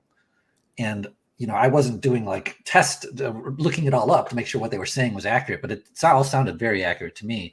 And they had radioactive ore samples too that caused the Geiger counter to false flag a room. They did a little description about these are our isotopic containment, and they talked about some science about that. Things that as a kid, I remember being interested in these topics, just generic science topics. We probably all read like Popular Science and stuff. Mm-hmm. And I again think that this is one of these trope kind of things of these movies where you're not really seeing a lot of action, you're not seeing a lot of monster, action or anything, but they will throw in a real jargon, real life stuff, just kind of like also how you'll see real military vehicles, let's say, as a kid might have a model kit or whatever and be like, oh, I got that one, and I think that this is a thing that they do in these movies to keep the attention of audiences at the time, because I want to say that people back in the 50s were probably better educated than our average moviegoer today. and the physics and the discussions that they would have, even like on this, like or specifically when he starts talking about the hand and its biology and how it's composed, and then he passes it to a different scientist to look at under the microscope, and he's talking about he brings up the vines and the different types of plants that actually have some intelligence, because they're talking about real things. And again, I think that is another element of this will keep you interested, because this is an actual fact of the real natural world. And it doesn't really have a whole lot to do with the story in terms of, especially when they're talking about like meteorological things or Geiger counters. But it would keep like young boys especially interested, I think, when they're discussing that, if that makes any sense. It's something, because I haven't seen this. I didn't rewatch it for the stream. This particular film. Am I to understand that this is all taking place at the North Pole as opposed to the South? Yes. Because I, once again, bringing up my UFO lore, the Antarctic was a serious hotbed of conversation because Admiral Byrd had just made his famous flyover the South Pole in 1947. So this film is only a few years later discussing the South Pole as this thing that Admiral Byrd may have gone into the center of the earth, according to his interviews. I find it interesting that this film chooses to make it about the North Pole instead, completely avoiding the issue. I think they did that so they could use the base of Anchorage as just another location point. Yeah. And don't ask me to try to explain why they would need to do that instead of just having everything take place up there. But this, I mean, who knows? This may have been... It's such a loosely based script on the source material. It's like we're talking about different stuff, with the exception of literally that much. And that's why this movie is a problem in the Thing lore, because it's really not the Thing. Yeah, it's like I said, we said earlier, it's Frankenstein at the North Pole. It's also Invasion of the Body Snatchers too, and yet without the body snatchers. Without the body snatching, yes. They don't ever have this thing become one of the people in the camp, right? It never transforms. They didn't necessarily have the tech. Oh my God, Pops is so right. He's talking about Dr. Carrington. Robert Englund. Yes. That's great. Yes. Oh my Maybe his dad. You never know. Wow. Well played, sir. Well played. Well, this one they talked about the tech to do it. You could have done it without having to show the transformation, though. You could have done something like that. And this was, and forgive me, Howard Hawks, this was a lazy production. You could have easily done telepathy or telepathic control. They could have skipped him transforming into people and just done him mind controlling, assuming control of them. Yeah, especially with and the that would have amount of been stupid extras they had. They could have had an army of zombies basically chasing them. But they did it with the Invasion of the Body Snatchers. Yeah, I just looked that up. Invasion of the Body Snatchers is still 5 years in the future. It's not a dissimilar, and that was a real basic bitch production as well. But that was a great movie. That movie stands up very well. You don't make fun of it the way we're making fun of this. And again, I'm sorry, Howard Hawks, you were doing your best. But they do a lot of things, but it's a lazy production of, if you're trying to do the Thing, this is super lazy. It is lazy. I'd still rather have 20 of these than one Ring of Power. So yes, you're not wrong, my friend. You're not wrong. I like how they make him. He's not like they think he's like that door, doesn't he? God, yes. Oof. That door flies open. It must have a string or something, because they turn off the lights and then the door just swings open and there he is, perfectly illustrated in the middle of the shot. Nice framing, guys. Excellent framing. And action. Oh, goodness gracious. Oh God. Like and we just go. Oh, I'm jumping to the end. I'm jumping to the end there, but I want to say it's too soon, but I don't know that it is. So there's a lot of the same back and forth cat and mouse bullshit with the Thing from Another World. And none of it actually gets a lot more interesting. We get the good fire scene. That's here. That's what they do now. Is They that that's the scene? Okay. Yes. Yeah. You can see the guy Which is one of the probably the most dangerous scene ever filmed in cinematic history. Yeah, I'll bet you there's a behind the scenes conversation about that. Somebody was interviewed and they were just like, yeah, we almost lost 2 crew members. We all thought we were gonna die. We didn't know what he was doing. Oh yeah, whoops. You can see the guy in the farthest on the left there, farthest up, is ready to chuck the bucket of kerosene. Oh, right here. This fella here, yeah. Wow. I'm that's super high tech. On fire.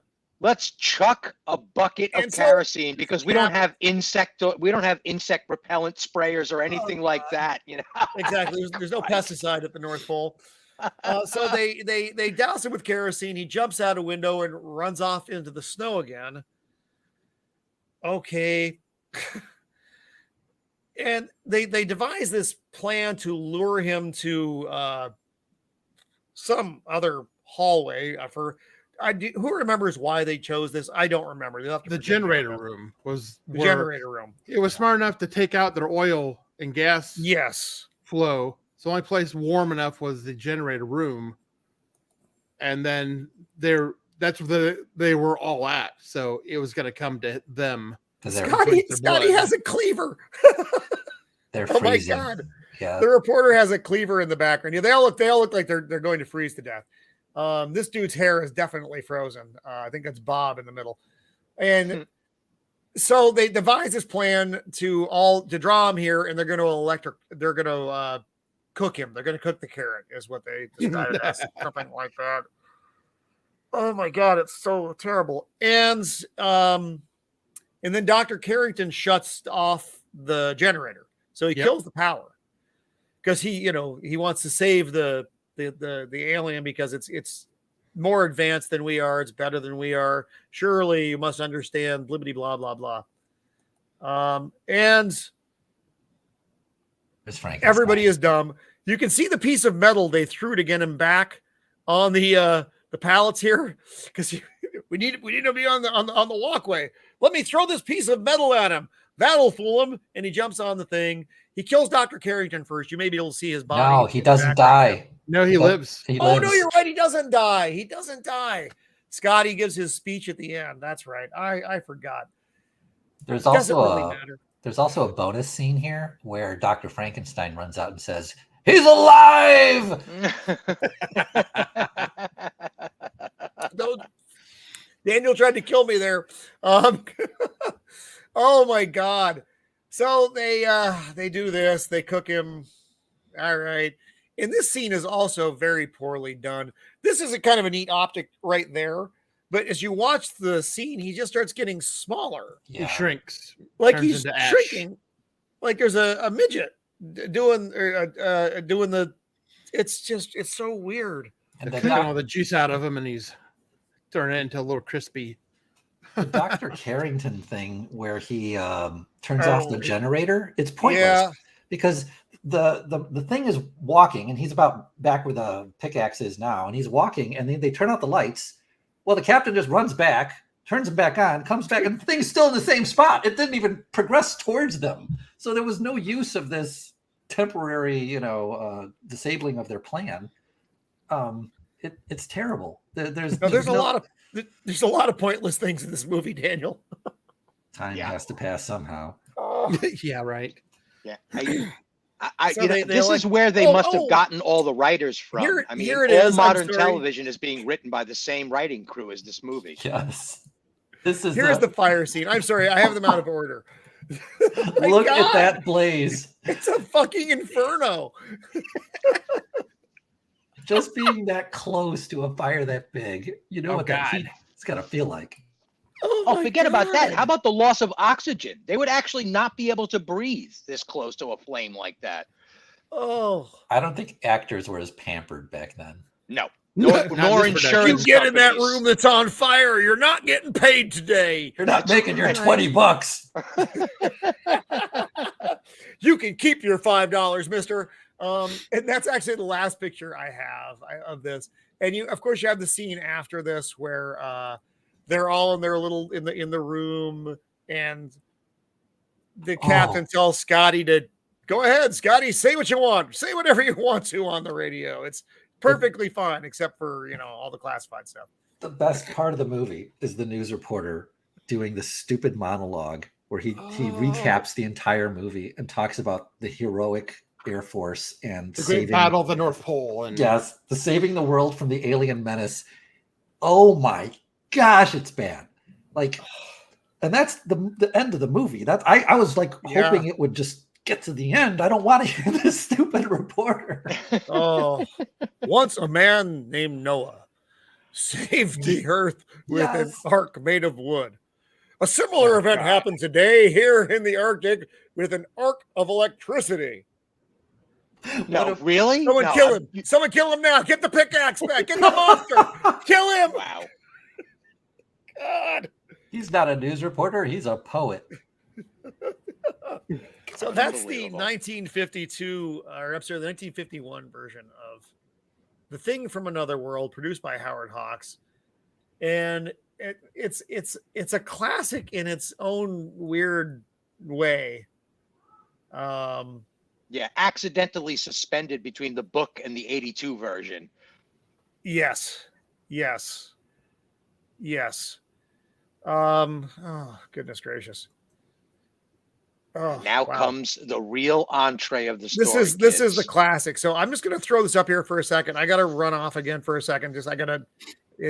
I'm at a weird point in the evening now. So just, if I'm not here, just keep going, because you guys know this material as well as I do at this point.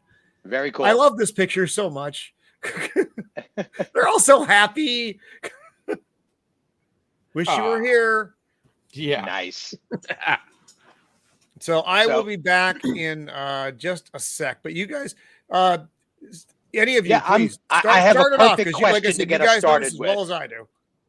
So, guys, when was the first time you saw this? In the theater, on VHS? What? Paint the picture. HBO, VHS. Yeah. What was your first impressions? I mean, seriously. It scared the shit out of me. Yes, completely creeped out. So I scared. was 12, 13 when I watched it.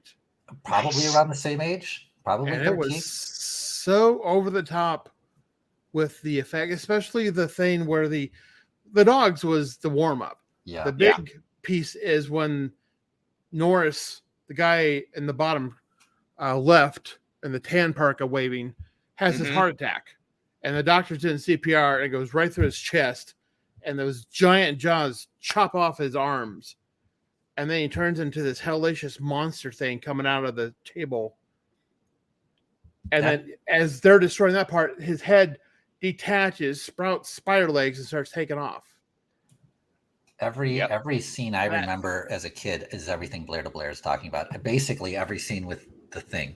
Yeah. So the dogs, the table with the CPR, and the ending with the spaceship and when it comes out of the floors. Other than that, all I really remembered was the blood test as well. The blood test and the ending. And I didn't even recall much of characterizations and characters, just really the mood of the movie and those terrifying moments with practical effects. Yes. All practical effects. Yeah, Roman, what was your first experience like? We were just going over our first experiences. This was, and I probably saw this not terribly long after it came out. I didn't see it in theater, so it must have been whatever net. I mean, it was HBO was the thing back then. Yeah, that's what I saw so too. that's probably where I saw it first, and it was the visuals. I mean, from the opening scene with the blue ice and the helicopter, that is an amazingly shot film scene, especially for when it was. Right. But oh my God. The little critter with the things coming out of the head and the eyes, man, that makes an impact. And the other, and I think you guys mentioned this already, the CPR scene. That's such a smooth transition from the event to the dude losing his arms. And the other thing that always made an impact to me was the trip to the Norwegian camp. And just how effed up everything was there. And McCready shouting, "Hey, Sweden!" They're Norwegian. Norwegian. Yeah. I had forgotten they even went to the Norwegian camp. That's how much I was traumatized by all of the practical scenes. That Norwegian camp was actually their camp after it burned down, and they changed the angles of it. Oh, wow, really? Wow. Oh, wow. Brilliant. Nice production note. Built that in the summer or spring, and then they came up in the winter. So the snow had it partially buried. So it totally looked like it was lived in. Wow. You know what? Blair, you just said the words lived in. And you know what? Yeah. That every part of this camp felt real. This didn't feel like a set at all. Even like the doors had that kind of area where if you constantly open a door all the time, it has that smoothed area or rubbed off area. Yes. The doors had that. It did not look like it was brand new. It looked like it'd been there since the 50s or something, Yep. Yeah. The practical nature of all of the set construction, without even getting into any of the visual effects. Yes. The helicopter looked lived in. The clothing looked lived in. The characters looked lived in. Yes. Yeah, there were a bunch of guys who had been there for a while, and we talked about this a little bit already. The small cast, the intimate setting, and the all male cast. I think you change. Go ahead. So in the book you have like 30 characters, but we only zero in on a few. Yeah, the 17. 51 movie had a bunch of movie, and they're talking over each other and blah blah blah blah blah.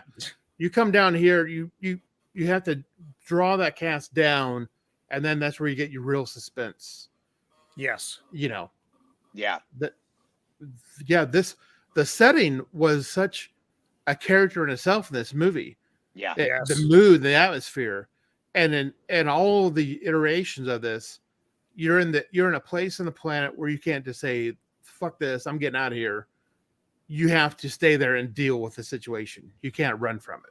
It's the definition of a bottle story. I mean, they're stuck in a spaceship. They're stuck in a submarine. Mm-hmm. There's no escape, guys. We got to deal with this or die. And there's just no way around it.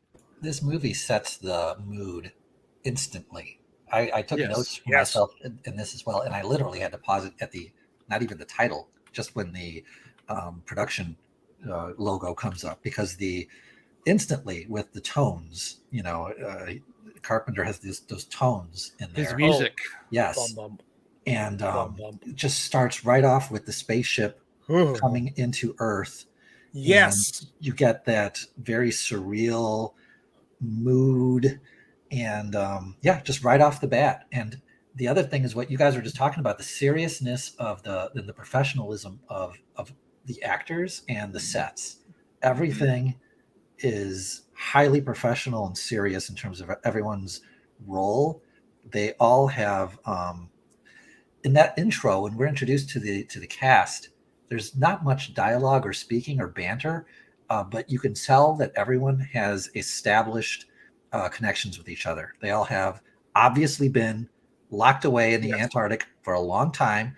They have little, quirky things where, pairing ups and dislikes of this guy and that guy. The dog guy, Jack, is Clark. Yeah. He is just kind of like this loner oddball with a knife. Yes. He's like a woodsman, right? Yes. He's got his beard, and he's got his plaid shirt. Richard Mauser was like a character actor back then as well. He was in like 9 million things, but this role for him was very different. You can see that he's the dog guy because he doesn't even want to be around people. He wants to be around dogs. Yep. It instantly draws you in and tells you this is a real place with real people, and it's you're not watching a movie. Even the cook with his roller skates and smoking a doobie with his buddy. It all had this contemporary feel. These are genuine people. They all have their different routines, and they've almost become eccentric by default because there's so few in such a small, cramped space. McCready is with his sombrero hat. Yep. Drinking he was a Vietnam scotch. pilot who went over to work for corporate and then got brought down into the Antarctic mission. So, I mean, he even has a bit of a backstory. And I love the thing when he's playing chess Oh, And he thinks oh it's my cheap. God. He opens Oh, up, we'll get pours there. his We'll get scotch- there. We're going to get there. But you're But, brought into this immediately with the helicopter scene. Yeah, And and I want this to is- touch on this sequence with this helicopter chasing a dog. Oh, my Every God. time I see a reviewer react to this opening sequence, I am quite literally yelling at the screen because they're all like, why are they shooting the dog? How come they're shooting the dog? Nobody ever says, maybe there's a reason they're shooting at the dog. Nobody ever says that. It's crazy. That dog is a fantastic actor. It's so true, though. It's running from the helicopter, and at one point, it nears the camera, stops, looks back at the helicopter, starts running again. And it's like, wow, what good training they had. And then immediately jumps on that one guy and starts licking his face. And that's it. That guy's done for. Yeah. He's done for. No, the dog was a better actor than anybody in the 1951 version. Yeah. Well, that's okay. true. Yes. Yeah. But when you rewatch this, knowing that the dog is the thing, the intelligence of the dog as it's running makes it so clear in its behavior. And so the animal handling was just amazing. Yep. Yeah. Look at this. So all that's going on outside, and then we're coming here. See, again, all male base. This is why you have pinups on the wall here. Yep. Those are the only females available. I was in the Navy. I'm old enough to have been in the Navy when there were no women on the aircraft carrier that I was on. So it's an all male environment. It's a very different dynamic. Just for those who have never done such a thing. And so they're just hanging out. Was all male as well. What was that, Blair? The crew was all male. When they went to Alaska, the Alaska-Canadian border where they filmed the exteriors. Oh, they had one woman, but she was pregnant. Then she had to leave. It was just all guys. Oh, wow. That's crazy. And I'm that sure that definitely must have lent some vibe atmosphere. Of the film. Yeah. Yes. Yeah, I bet it does. Yeah. It's not that. I mean, you're getting kind of who's-who. These guys are buddies. They're playing ping pong. You got windows in the back. No one wants to talk to him. They've got their own bar. They've got a pinball machine. This is exactly what a guy's hangout stationed in the Antarctic should look like. They had a video, top loader VCR, and they're watching game shows that have been recorded. Well, that's right. Because they needed that entertainment. So they had months worth of taped programs that I've seen this one already. I know how it ends. yeah. He gets up, he's walking around in his underwear, popping another tape in, smoking a joint. So they're coming in. The chess scene. The chess scene is one of my favorite movies ever in a film. McCready versus the chess master, or what is it called? Oh, there he's JMB. By the way, is a pretty good scotch. I wanted to mention too that I watched a reviewer see the film for the first time, and she translated the Norwegians or the Swedes comments, and they are basically, stay away from that dog, you're all in danger, you have to believe me, this thing is dangerous, you're all in trouble. It's amazing. And I was like, oh my God, thank you for translating that finally after 30 or 40 years of this thing being around. Yeah, amazing. It's so there's no subtitles because they don't know what the guy's saying. So we should. Yeah, and you don't need to know what the guy's saying. You just, because you need the same confusion that they have. Yep. So even the subtitles is a genius move. Because you have no idea why they're shooting at the dog at the beginning of this movie. You don't know, because in 1982, everybody had forgotten about 1951 at this point, and I don't know how many people have read the book. So you're coming into this blind. Cheating bitch. So Jack Burton here, which I think of him as Jack Burton through the whole movie. yeah. Or Snake Plissken. Or Snake, yes, either one. Actually, in my own universe here, basically Jack Burton got tired of driving a semi, and he decided to go to the Antarctic. So this is his later years. God. But this scene is such a great way to set up his character, because it just tells you everything you need to know about him. But it also drives me nuts You can't replace this computer. What are you doing? I know. That That thing's dead. That was a very expensive thing you just did there, buddy. No. Yeah, that was not cheap back then either. So Yeah, neither was that glass of booze. What are they going to do with that? I mean, God, he just threw away a whole glass. Good grief. Alcoholics crying in the audience. And there's our man Clark. Yeah, he's like, ooh, The there's a dog pretty man. dog. Look at this pretty dog. But I mean, look at that base behind him. Man, it's covered with ice. Yep. It's just this frozen nightmare. After playing the video game, when we got that shot of the helicopter coming in, I was looking at that base and remembering playing the game and trying to think how many more rooms and how big is this place? Because the movie's claustrophobic, but trying to do the math or the diagram in my head of just how much space did they all have. Yeah, I not like a lot. I mean, as far as their personal space, not a lot, because a lot of it was devoted to storage. And then the mission stuff. The mission stuff probably didn't take up a ton of room, but the storage of the just supplies down there had to be extensive because you weren't going to see anybody else for another 6 months. Right. Yeah, and back then the supplies were really supplies. I mean, you had boxes of stuff, And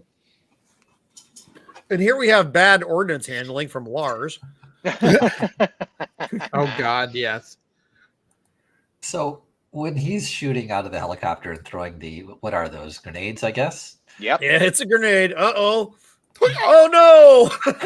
Yeah, whoops. Would you he doesn't even stop though. He just Roman, goes. Would you criticize, because I was kind of criticizing the helicopter pilot a bit.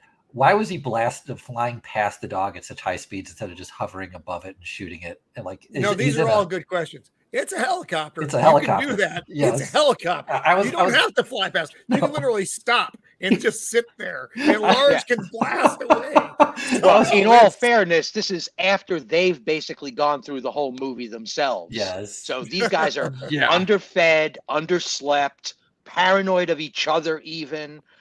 God knows what they already went through and what misery is going on in between their ears. One could forgive that they weren't thinking clearly. They were in a panic. This thing can't escape. Exactly. I'm going to blow up my friend. This guy right here is our McReady from the Norwegian base. Yes, because he was the one who survived the terrible 2011 film.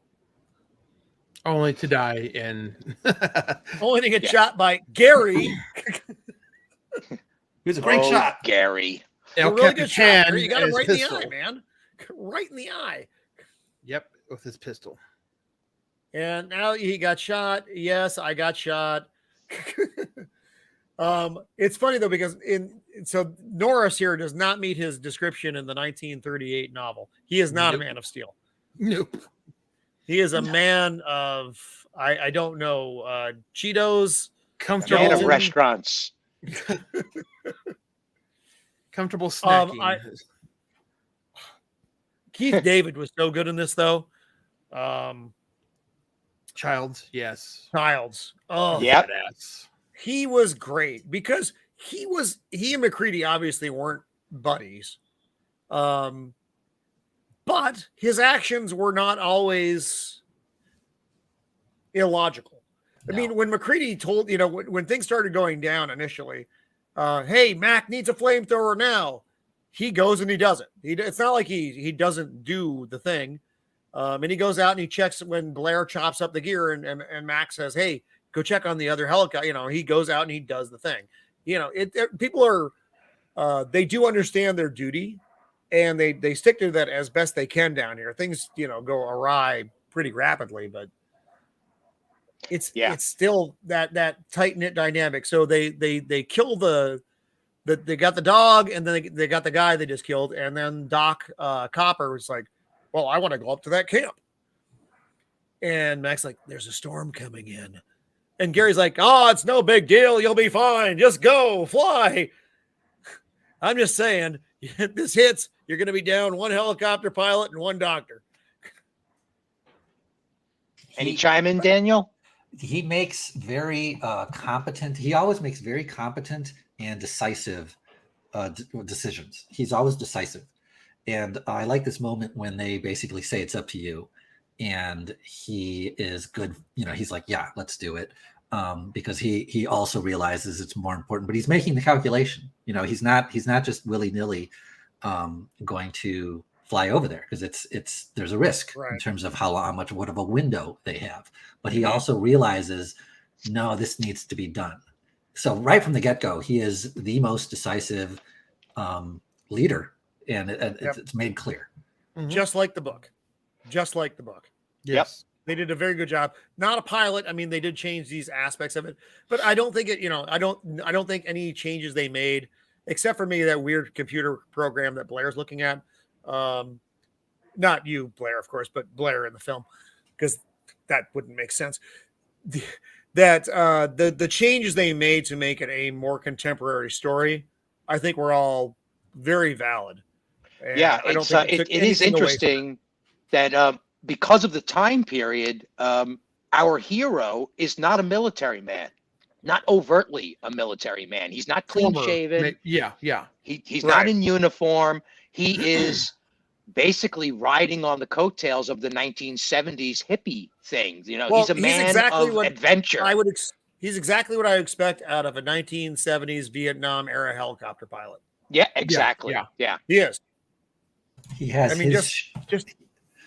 his shack that he doesn't want other people in. He wants his personal space. Everyone else likes to hang out in the clubhouse, and he basically is a loner. Yeah, I'm going to stay up here and drink and pour whiskey into my chest, wizard. Yeah, I like that we get an introduction that he's intelligent enough to go up against a good computer. That he understands strategy, and this is a guy that you don't want to reckon with in a dark alley. Like he might be dangerous. He calls the computer a cheater. Yeah. Cheating bitch. And Dog's like, I wonder where they're going. Are you guys going back to my camp? Yeah. Dog's like, the jig is up. I better inhabit another human being quick. Exactly. While you're gone, I better get to work. They're going to find out. That's out of sequence. That's literally. And then there's this. But that dog again. That's an intelligent scene. That is the alien. Oh, yes. Knowing what is going on and saying, crap, they're going to go investigate. They're going to find out I'm an alien. I guess I need this people. Guy. And they purposely left it vague on who this is because they didn't want you to kind of figure out. What I love is the shadow turns and looks at the dog. Yes. And it's just so well done. And then we get to the base. Although I think that was Norris from that hair. I kind of thought it was too, but yeah. But we know that, because that's, when you see it the first run through, you're not really paying that much attention. Right. We've all seen it, 10,000 times. You're like, that's definitely Norris. I would know that silhouette anywhere. So we get there, we see everything's burned out. So Blair de Blair, you're saying this is the same camp that they shot. Yes. Wow. After they burned it, and then they changed the angles enough to where you think it's different. Right. Yeah, and there's obviously some refuse that's been plowed into place. Yeah. And it totally works because you think it's a different location, Yeah. Hey, we found something in the ice. Yeah.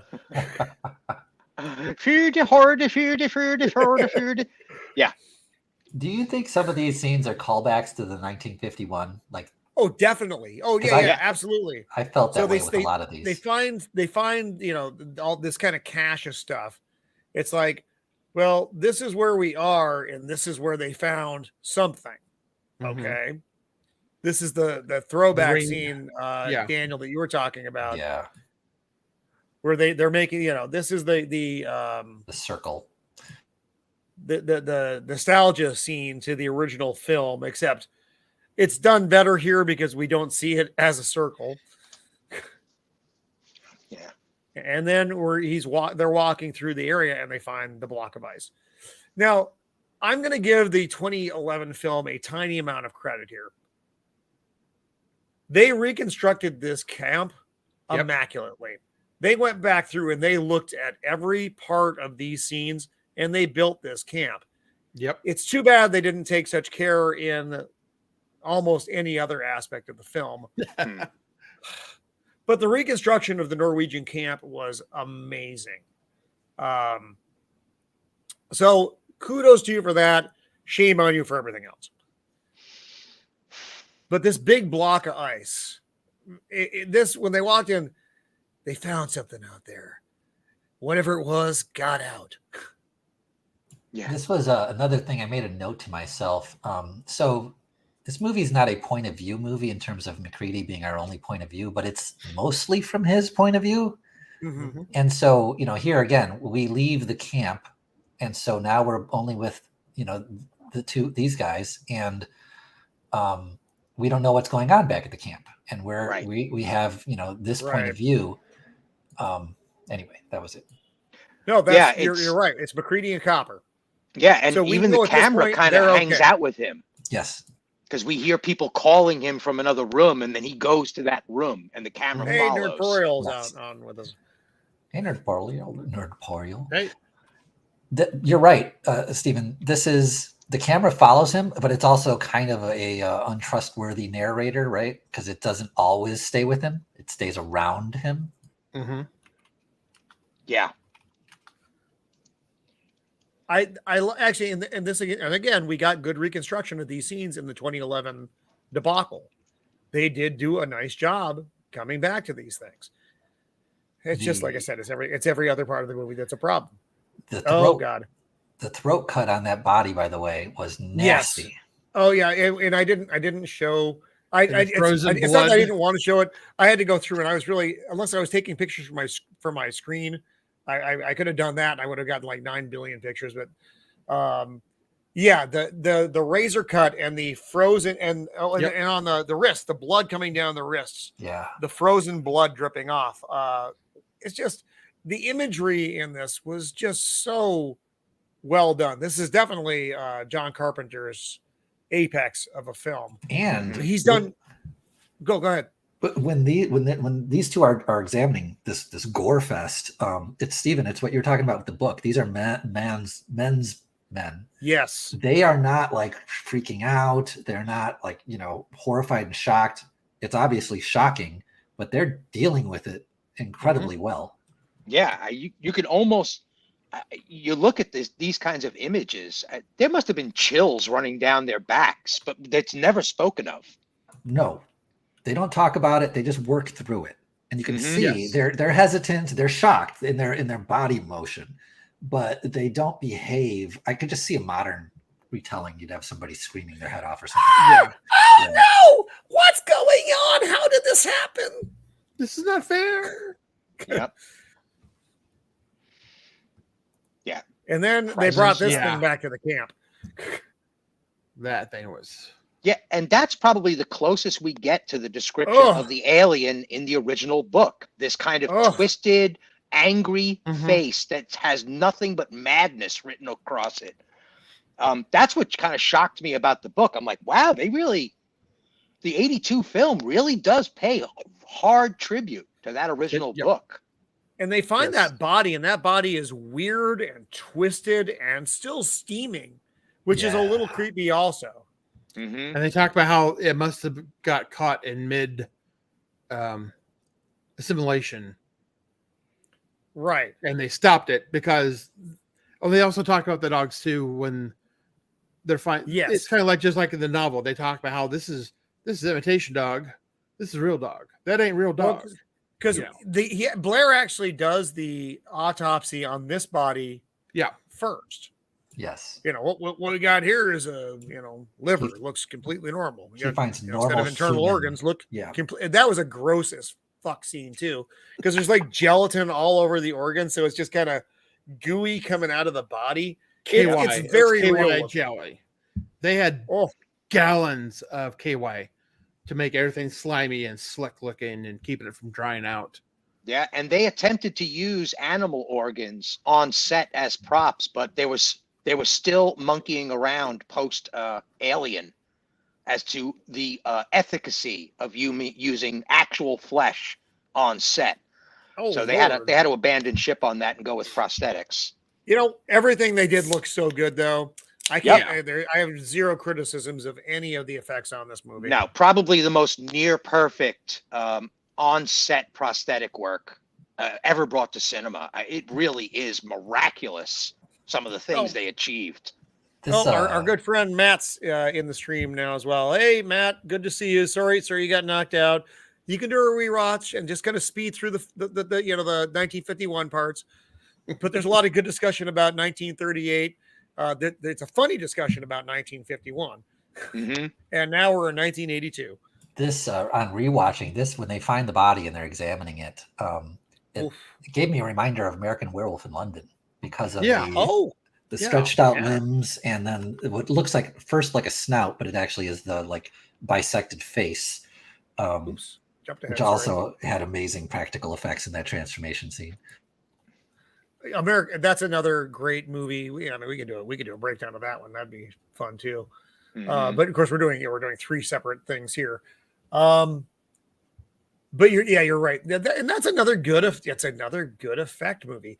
And you don't get a lot of these. Usually you look at the effects and there is definitely something you go back and you're like, oh, you know what? That looked hokey or that looked hokey. But on this film, there's nothing you can look at and go, yeah, that looked hokey. Except for maybe Blair's video game thing of the alien assimilation model, which was a little wonky. Yeah. It was a little bit of exposition brought to you by IBM. Yes. Even the we need to explain this very simply and very rapidly. How do we do that? Even at the time it was good, but now even the transition scenes when we have the obvious human actor then in the next frame transitioning into the alien transforming, they do an amazing job of making their skin kind of waxy. They do. And so you don't attribute it to makeup as much as the alien nature in the transformation being this. Yes. So we go through this, and now there's the whole autopsy scene, which we just talked about, and then the dogs. Oh yeah, the dogs. Good. This was such a disturbing scene. How they ever got those dogs to chew through the chain link? Oh, they're breaking the wire. I know, it's amazing. I was like, how did they do this? I mean, God, the dog handlers on this picture must have been incredible people. Because the dogs basically carried the level of terror. Oh, they do. The prosthetics are one thing, but those dogs were truly scared out of their wits. Yes. Or at least they gave the appearance of it, but they certainly seem to be. Mm-hmm. Chewing through metal to get away from it. And yeah, I mean, God, how do you do that? How does that even happen? Oh, and then they're spraying, and then that thing's spraying the one dog while it's running back and forth against that wall. It's with disgusting. Whatever the hell that stuff is. It's like it was some sort of enzyme, or it was throwing up loose cells to kind of absorb the other animals as quickly as possible. Yeah. God, what an incredible scene. The moment when its snout falls off and its face opens, and then the snout falls off. The part when his whole face opens up and it's flour. Yeah, it's like a flower, a disgusting flower. Jesus Christ. And then it reaches out those arms. And then it just pulls itself up.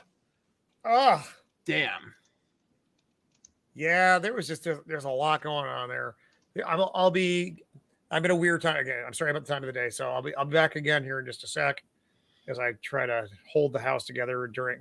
I'm in post 7 o'clock, so I'm a little bit late, so just have to bear with me on this. No worries. Again, I have a question in mind. Go right ahead, Roman. I got it. I'll be back real quick. Just got to go check on stuff. Because Thad brings up something really interesting in the chat. Anime took these kinds of pieces of imagery, and a whole genre of anime was born from this. Gore porn? Demon porn? I don't know what you want to call it, but tentacles, body transformations, body horror, bloodletting. It's all there. The most iconic would be Akira. The movie Akira has the ending where the villain is absorbing flesh and just becoming this mountain of flesh. Mm-hmm. And there's this disgusting scenes of him like pulling people in and crushing them between his body, and it's totally reminiscent of this. But yeah, there's like an entire sector of anime that is body disfiguration or tentacle absorption kind of things. Yep. And Thad goes on to say that there's a whole genre in Japan, a subgenre of horror that starts the whole gore thing. The West didn't pick up on it until we started getting the Saw movies and the Centipede and all that other body horror stuff. See, that's not my can of. I don't like horror myself. This is science fiction with super gore in it. Torture porn. This is what you just said, Stephen. This is the difference. This is science fiction that crosses over, a step into that because it's part of the science. It's part of what this alien creature does. So we need to have that terror and this kind of horror gore kind of thing because that's the makeup of the creature. And the only moment we ever get is the one that Roman mentioned, which is horrific, is when he loses his arms doing the paddles. Other than that, we get some transformations where we get like some body horror kind of things, but we don't get really like the mutilation of an actual human aside from that one scene. Yeah, I mean, there's the one scene near the end where the Blair sticks his fingers into Gary's face, but that's about it. Yeah. Ugh. But these scenes really show you how alien the alien is. Yep. Yep. Glass getting his head bit and stuff. That one's another one. But again, it's just like there's this blood. It's just getting bit. It's not like getting parts ripped off or something like that. So this movie does a great job of actually keeping apart true body horror and alien monstrosity.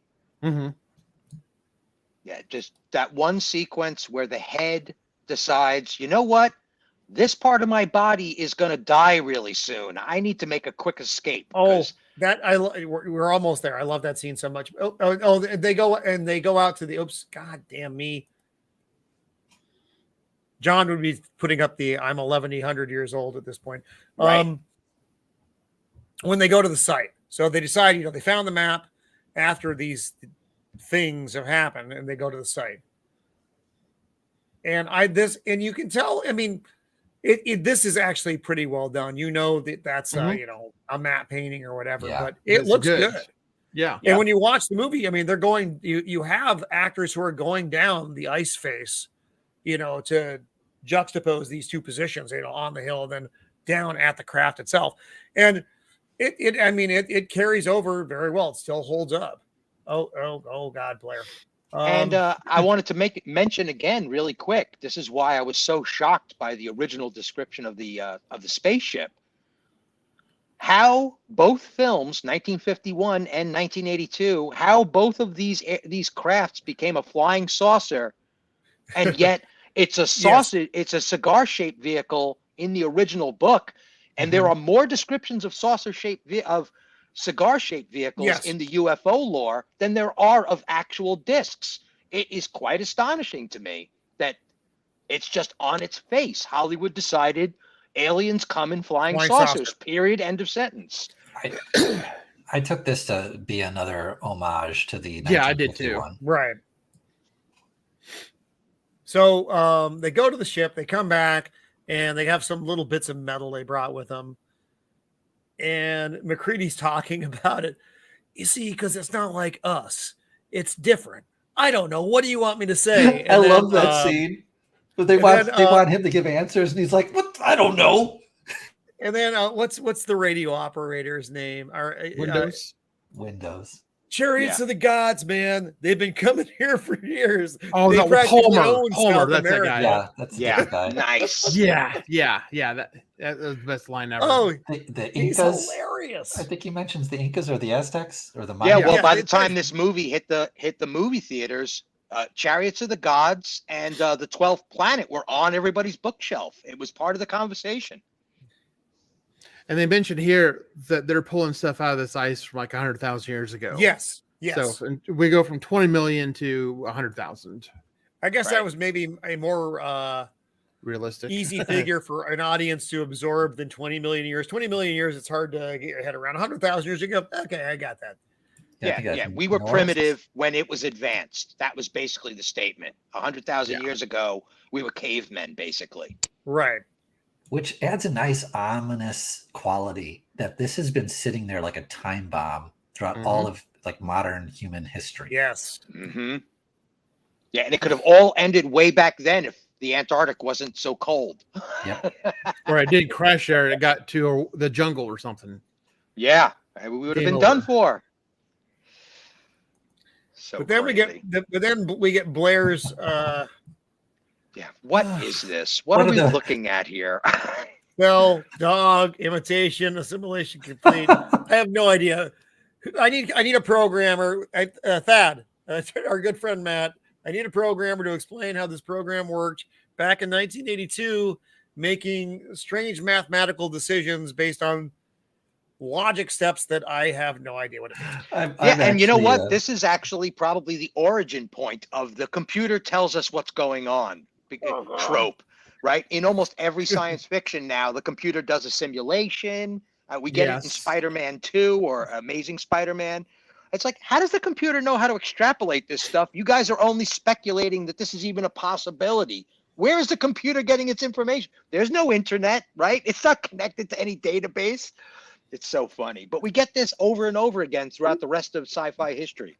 I'm a programmer, and yeah, this is just the thing that drives me nuts, which is the hackers, the wonderful hackers trope, where somebody goes, "Yeah, I got the answer." Yeah, I'm in. A bunch of screens pop up on the screen and cover it all up. And, yeah, we're in.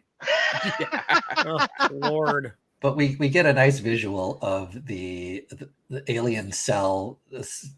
There's a red arrow. There's a red arrow. Yes, exactly. The red cell is the bad cell, obviously. And it takes over the dog cell. So that's all we need to know.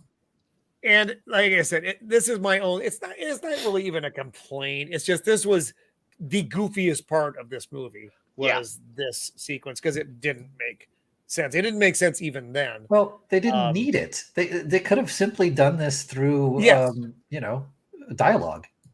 Yes, Blair the computer was almost a better. magical item back in 1982. But most people didn't even know what the capabilities of a science level computer would even be. Well, not this.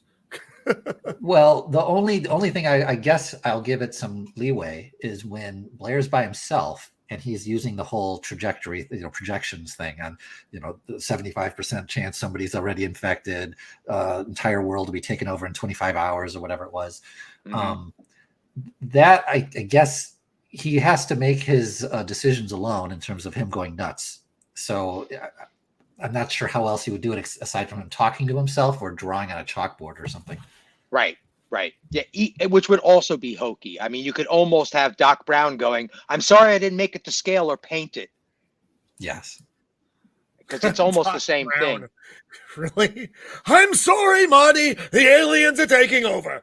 Yeah. I'm going to do the simulation, and he stirs together a bunch of, pancake batter to show how quickly it would assimilate. Blair goes crazy. I love this scene so much. It's so awesome because Wilford Brimley is like kicking everybody's ass. He's throwing people. I'll kill you, and he's got the axe going. And the who was the other fellow? But you got the police officer. You've got the dog handler. Norris. So it's Gary and Carter. Glass is in the room here. Palmer. Palmer is the guy huddled under the desk over here, just hoping Blair doesn't swing the axe his way. Is it Palmer or Glass? I thought it was Glass in the room. I think it's Windows. No, Windows. No. I get the two characters confused. Palmer's the stoner dude with the chariots of the gods. Yeah, it's Windows. Windows is the chariots of the god guy. No, the other way. No, it's the other way. Am I mixing them up? Yeah. Oh, you're right. I'm mixing them up. It is Windows. The guy in this room is Windows. Windows. Oh, is for heaven's sakes! The radio guy, the cook. Yeah. Keep it simple. That's right. This is There's before only 12 characters. this is before he started doing diabetes commercials. He's a little bit more fit to swing that axe. He was swinging the axe. He's throwing people, and then they distract him, and they just start beating the fuck out of him. So, I love it. They bring the table over, and like he hits the axe into the table. That's how they disarm him. Fantastic. It was so real, though. It was so visceral. I turned on the subtitles while he was doing this because he mumbles something that I wanted to double check, and he yells, "No one understands what's going on. Some of you do." And I loved this scene because I felt like I connected with him, because it's like, through the last 2 years, I feel like Blair. Everyone's so stupid, but I know what's going on. Yeah. Some of you do too. Yeah. Oh yeah. It's funny. You could almost say that he's the first Twitter god, I guess, because he is a friggin'. He's like, it's over. It's over. That's it, guys. We better pack it in. We're in trouble. Now, My this favorite line in the whole movie is right here. I'm feeling better a little now. bit later, but they put him out in his shed alone. They just kind of leave him out there, and he's like, I'm not sure who to trust anymore. You trust in the Lord. And it's, what do we all think?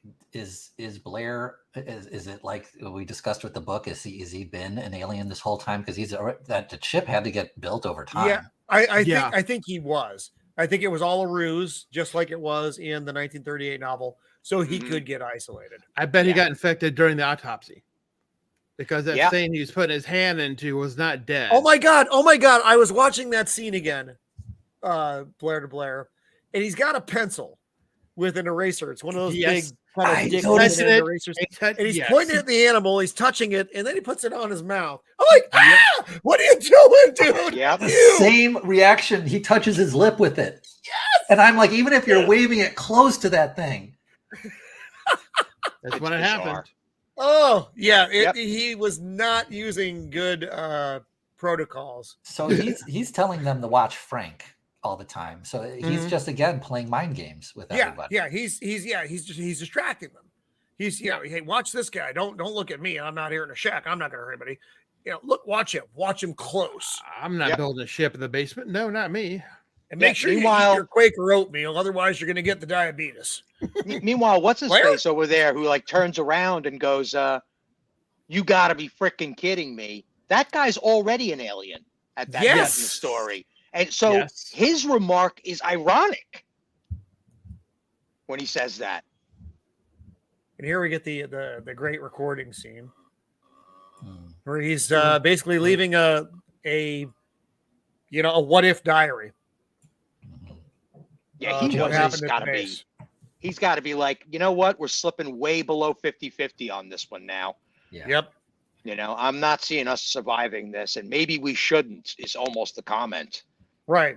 And it's interesting, in the book, I mean, they come up with basically a suicide plan. Yep. Yes. To take out the entire base because they know what's going to happen. And I thought, they don't really talk about it quite in those terms in the film. You kind of get there, but in the book, they talk about it very explicitly. This is what we need to do. Well, that's what throws me off with Blair, with his character, because when he goes berserk, we have our crew basically still denying reality, most of them.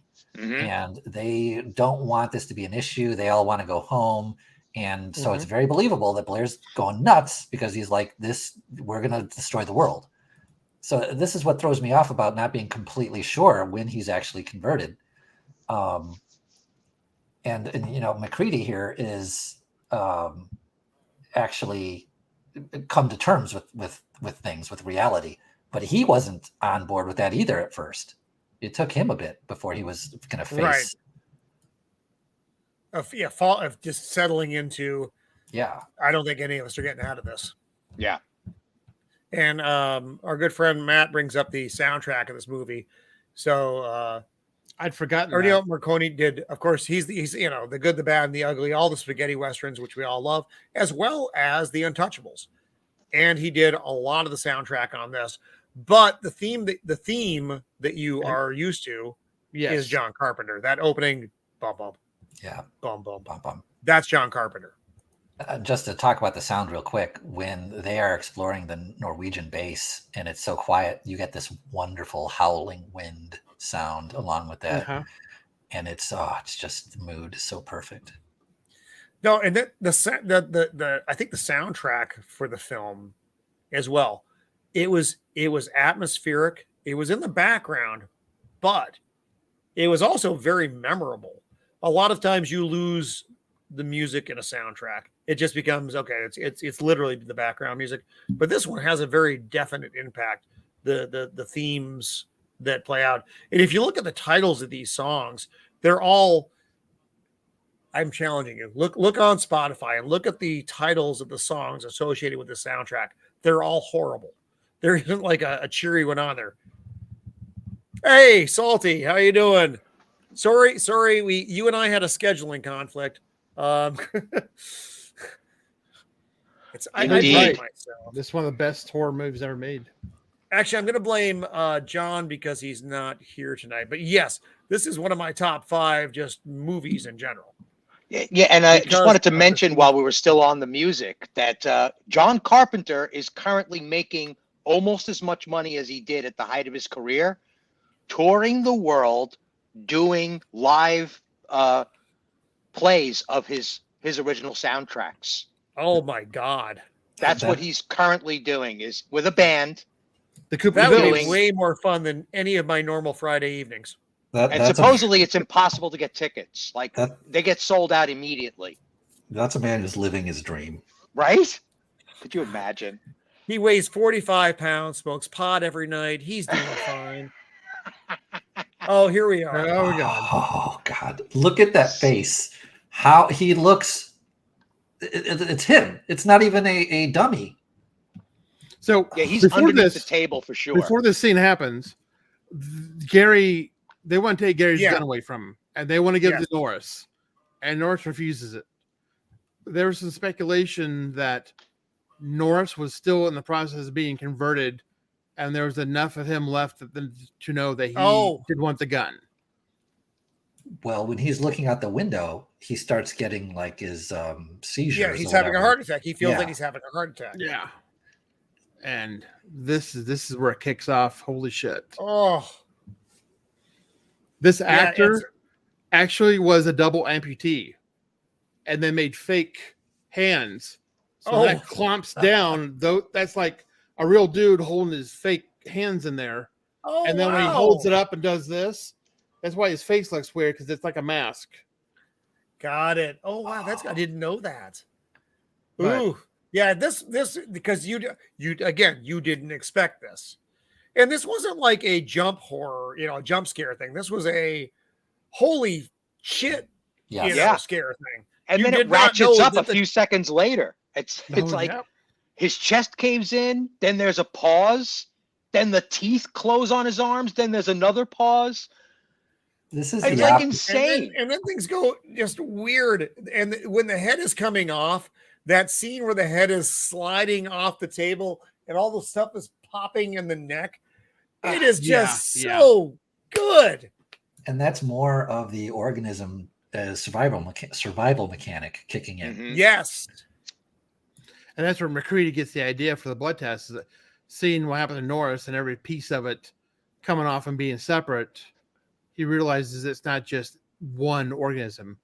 Everything about this is alive and wants to escape. And and I just wanted to add real quick what you said, Stephen, about the jump scare, that it's not a jump scare, because what we have there is the alien taking advantage. It's taking the initiative, which is different than a stupid jump scare meant purely for the audience. Yes, you're throwing a cat out from behind a curtain. Right. Yeah. So this is mounting psychological terror. Exactly. Because each moment just mounts on itself. And then we get this. The guy's lost his arms. And then we get this damn thing. And then the head comes off. Then the spider comes out. It's like, oh my God, guys, my heart. Is there a medical guy in the lobby or something? Jeez. And they don't see it happening because the flames are obstructing their vision. Then they're blowing everything out with the extinguishers. This thing is under the desk. They don't see it. It creeps away, and I believe it's the cook who notices it. And you got to be fucking kidding me. Yeah. He loved all of us at that moment. If we had seen that, we'd have been like, then you just blast it with a flamethrower. Flamethrowers are very. In case you ever find yourself in the Arctic, flamethrowers are apparently very important. Bring one with you. Yes. Well, even that makes sense because they're in the Arctic. That would make sense to have flamethrowers. Sure. Yeah, just to get an engine started, probably. Yeah. That goddamn crab spider head thing. Yes, that was like they literally. Oh, Yeah, and I just wanted to make And when another those note legs- from the original book.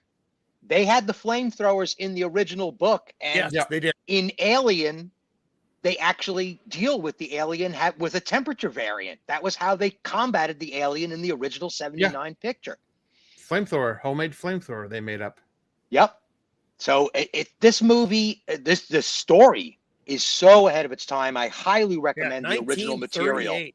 Unbelievable and piece of if you science don't want to fiction. read it, because I've read the hard copy and I've listened to the audio. In the audio, man, it's only 2.5 hours. Yeah. And it's just so easy listening. It's like, oh my God. You're out watering your plants and you're yelling, oh my God, in the backyard. Because it's that good. And the descriptions in the novella are just superb.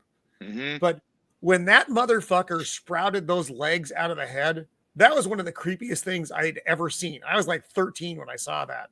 Yeah, let's not forget about the Spider-Man tongue. I mean, like Salty brings up. The that's thing like lashes to the desk and drags itself into cover. It's like, yes, before it gets the legs that pop out. Yeah. Wow. Just Again, like, you gotta nasty be bastard. It's the combination of disgusting, but with physics and purpose. It's not just doing something gross. It's not pulling itself. Yeah, there's an intelligence, obvious. That's Daniel has the best line. It's not just disgusting. Disgusting with a purpose. Disgusting with purpose. Oh gosh. So things kind of good. There's a lot of turns at this point. Everybody's paranoid. What's the one fellow's name? The Burrows. Windows, Gary Clark, Bennings. Okay. So Bennings was working with Copper because Copper was going to try. We've skipped. I think we may have skipped a few steps here. They were going to do the blood serum test. Yeah. The blood's all compromised. Someone went in and slashed the bags. And that's actually, they're having that big fight, I think, when things start getting weird and they all, and then they try to get the gun and all blah, blah, blah, blah, blah. So I think I've lost track of my thoughts. Help. Were you... I was doing some research. I'm sorry, Fuchs. We're getting to or not Fuchs, Bennings. Yeah. So they put. Is Bennings the guy with the glasses, or is Fuchs the guy with the glasses? Oh, that's that's Fuchs. You're talking about him getting lost out in the snow and they just find his burnt corpse? Okay, that throws me for a loop still. I don't know what the hell happened. No, you're right. So he was trying to duplicate the blood sample thing. Then the lights go out. He sees a shape walk past in the dark in the hallway. Yeah. Like, who are you? And then next thing we know, he's outside and he's cooked. And we still don't know. And they don't resolve that for you. It's either it tried to attack him and he had a flare and he tried to set it on fire and he got burned up, or he burned himself up before he could be absorbed. Yeah. A criticism. I kind of wanted to leave criticisms till the end, but I have to give that a kind of a mark because I am wondering if there were a few red herrings thrown in here by Carpenter. Yes. And I think that's one of them where there is no actual explanation and he knows it. Right. And it's just, there it it's is. Just adding to the mystery of the whole thing. There's another one too, where we never find out legitimately who sabotaged the blood serums. Yep. No, you never know that. You never know But that. I did watch a 3-hour analysis on this film by a crazy man who does crazy long videos on the subject. And you can hear somebody drop the keys just before that incident occurs. So the keys are loose on the floor. There's an exchange of the keys and you hear them hit the deck and nobody ever picks them up. So the keys are loose, but they wind up back in Gary's possession after the fact. So there's a few things that Carpenter purposefully left vague so that, God, even on rewatch, it's hard to tell what's really going on. The Earth Abides. I'm not familiar with this. Yeah, I just noted it and bookmarked it, Salty. Thank you for the Okay. reference. Yeah, 1938 is Who Goes There, which is the novella which inspired The Thing. The bad version in 1951, and then the better version in 1982, and also the terrible version in 2011, which we are not going to discuss in this venue. So then Windows, they're clearing out one of the rooms, and Windows is going in there for whatever, and he sees Fuchs, or not Fuchs, Bennings getting absorbed by the creature. Yes. And that's a pretty disgusting scene as well. That actually was very reminiscent of Body Snatchers. Yes. At least that's what it reminded me of, like the 1978, I think it was 1978 Invasion of the Body Snatchers. Oh, that same with the howl that he gives, Of- he gives of- that of screech.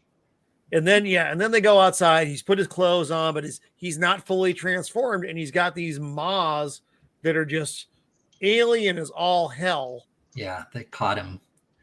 And He they starts yell. screaming.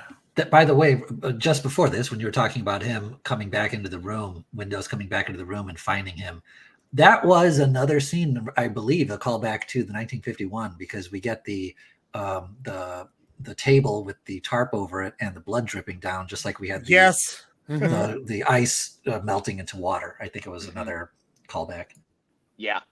And that's also the first time we see ooze coming out of the ice or out of the creature, which is a direct correlation to the original book, where there's that ooze coming out of the creature because of the pickaxe in its head.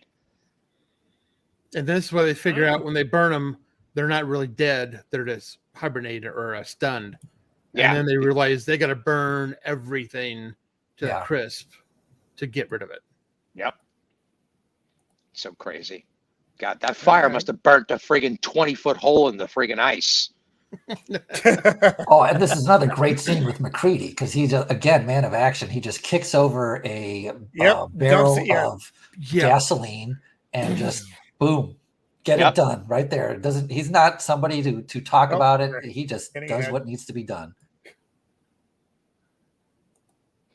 Oh yeah, here's where horrifying. Even worse. Can we talk about real quick the amazing shot composition? I know. Having Jack here with his knife out, and he's creeping up. He's giving McCready the death stare, and Childs is, doing the whole, I'm not backing down to you. I'm not listening to you. We're both alpha dogs in this room. Yep. Yeah, and we've got the guy tying up the chairs, preparing the chairs, and we find out later on that he's the only alien in the room. Yep. Yeah, so I'm slightly out of order on those. So they were going out into the art. Who they were looking for at that point? Who you were just talking about? Was that Fuchs? Fuchs. Yeah, they were looking for Fuchs. And okay, that's right. Yes. And they find that's right. Yes. Okay, he sees the light on in his shack, so he takes the light. Yeah, and he's like, and he's got Knowles with him, the cook, and he's like, hey, we need to go up to my shack before we go back. He's like, and Knowles like, why? He's like, because I shut my light off before I left. Which is another, I think, red herring. I think this whole Fuchs thing and them going out there were supposed to, because Fuchs found McCready's clothing. Before he died, and he sees that it said McCready, and then when the cook comes back, he had also found McCready's clothing stashed away somewhere, and so he's suspecting McCready. Right. See, but McCready is the obvious one for the alien to want to put the aggression on, though. Mm-hmm. Yeah, because he is the most danger to the alien. Right. Yeah, he's definitely the most capable. And because it can, it can absorb the memories, apparently. Not quite as well done in this, but you get the vibe. It is those people. It doesn't. Sometimes I wonder if it even knows it is what it is in this movie. Yes, because when it transforms into another person, because they behave like themselves so well. Like it's almost a subconscious control. Like you've reprogrammed someone until it hits a certain point where it has to defend itself. Yes. And then it makes itself known. Which is takes over total. a great little mystery put into, because we don't know exactly how this thing behaves. We never get a clear definition. Well, like with Norris. Norris is a good example of that. He was doing everything he needed to do to try to, defend that situation. And then he started having a heart attack. I think he was legitimately having a heart attack. Yeah. I took it as... Now the alien in him knew it was going to be exposed. So then it went all alien. And like Windows, I don't know if Windows ever knows until that point that he is what he is. It seems like he might, because he's always trying to shift kind of the focus onto the other fellow. But I don't. But Windows passed the blood test, and he only transformed after the thing chopped on his head. Palmer is the guy. God damn it! I did it again. Yeah, Palmer. I keep getting those two characters mixed up. But before this happens, there's a thing where they decide, okay, Burroughs got attacked by the thing that was in the room melting. They realize they got to get rid of all the stuff and burn it. And there's a scene where they're all out there in the burn pit. Yes. And they're all covered up. You can't see really who's who. And he even mentions that, I know I'm human. I know most of you must be. Because if you were those things, you would all just jump and take over. Yes. So we're going to find out who's who. Right. And you can watch, when on the rewatch, you could see Palmer stepping away from center of frame. Almost every time he's on camera, he's stepping off to the side. He's stepping behind somebody. He's continuously trying to put somebody else in front of him during all of these big action sequences. So it's crazy how much detail is actually there for analysis. So I but guess it is there. We could theorize that at this point in the story, both Palmer and Blair are working together, because they're both things, and they can tag team this and cause all this distraction with throwing suspicion on McCready. Mm-hmm. Yeah. So while McCready's trying to go back to his shack, on their way back, Knowles cuts him loose. And then he's just stuck out there. And we talked about how easy it is to get lost out in the Arctic. But McCready's a smart guy, and he's a tough dude. And he makes his way back in. And I think he probably makes some assumptions that they're going to be suspicious when he gets back. And of course they are. And he's like, look, you guys just tried to kill me. I have dynamite, so back off, or I'm going to blow this whole place up. I like that at this point, is he really saving the world, or he's just pissed the hell off? Yeah, right. A little of both. So he ties everybody up. And even the dead people are tied up, I think, at this point on this back table.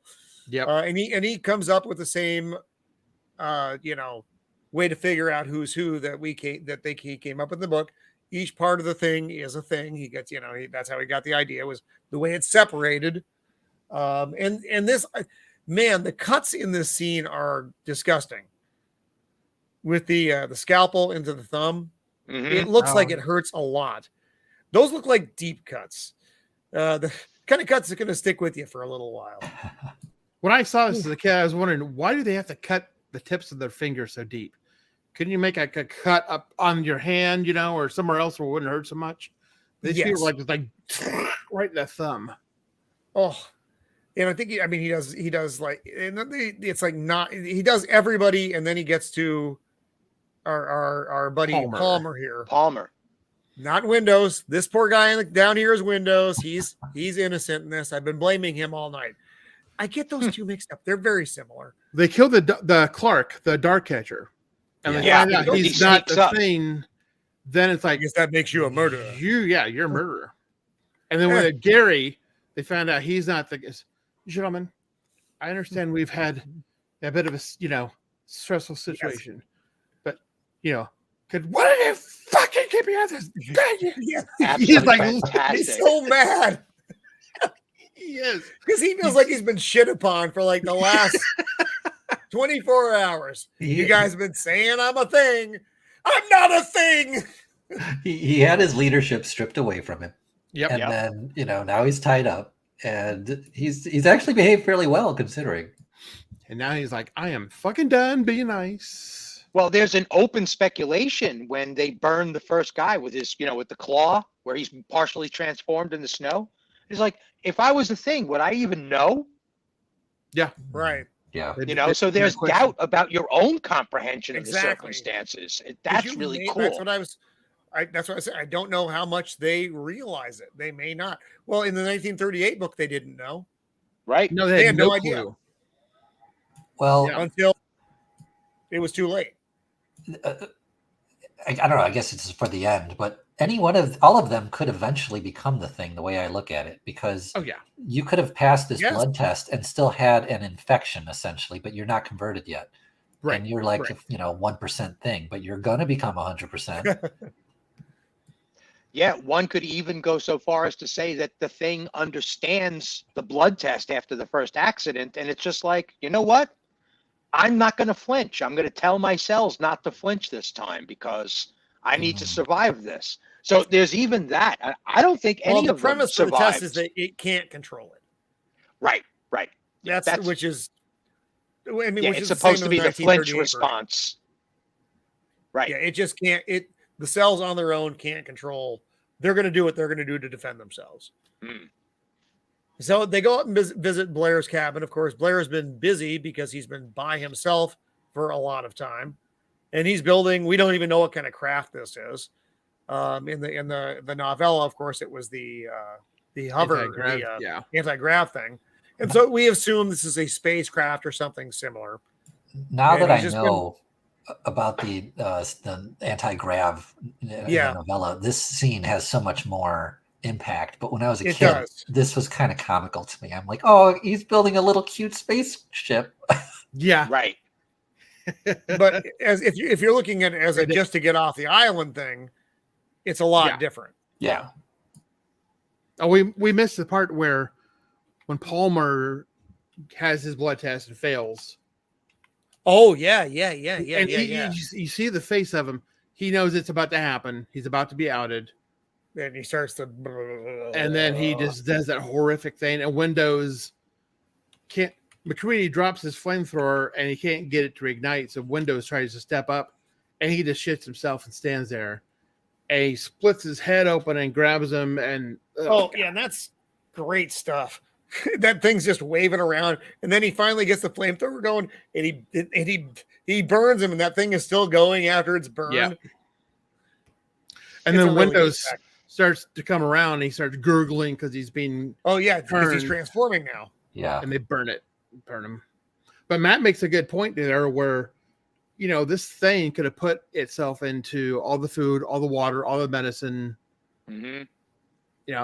Yeah, I mean, Blair's wandering around the camp for hours while they're setting up all the explosives. They don't even know that he's around. Yeah. Right.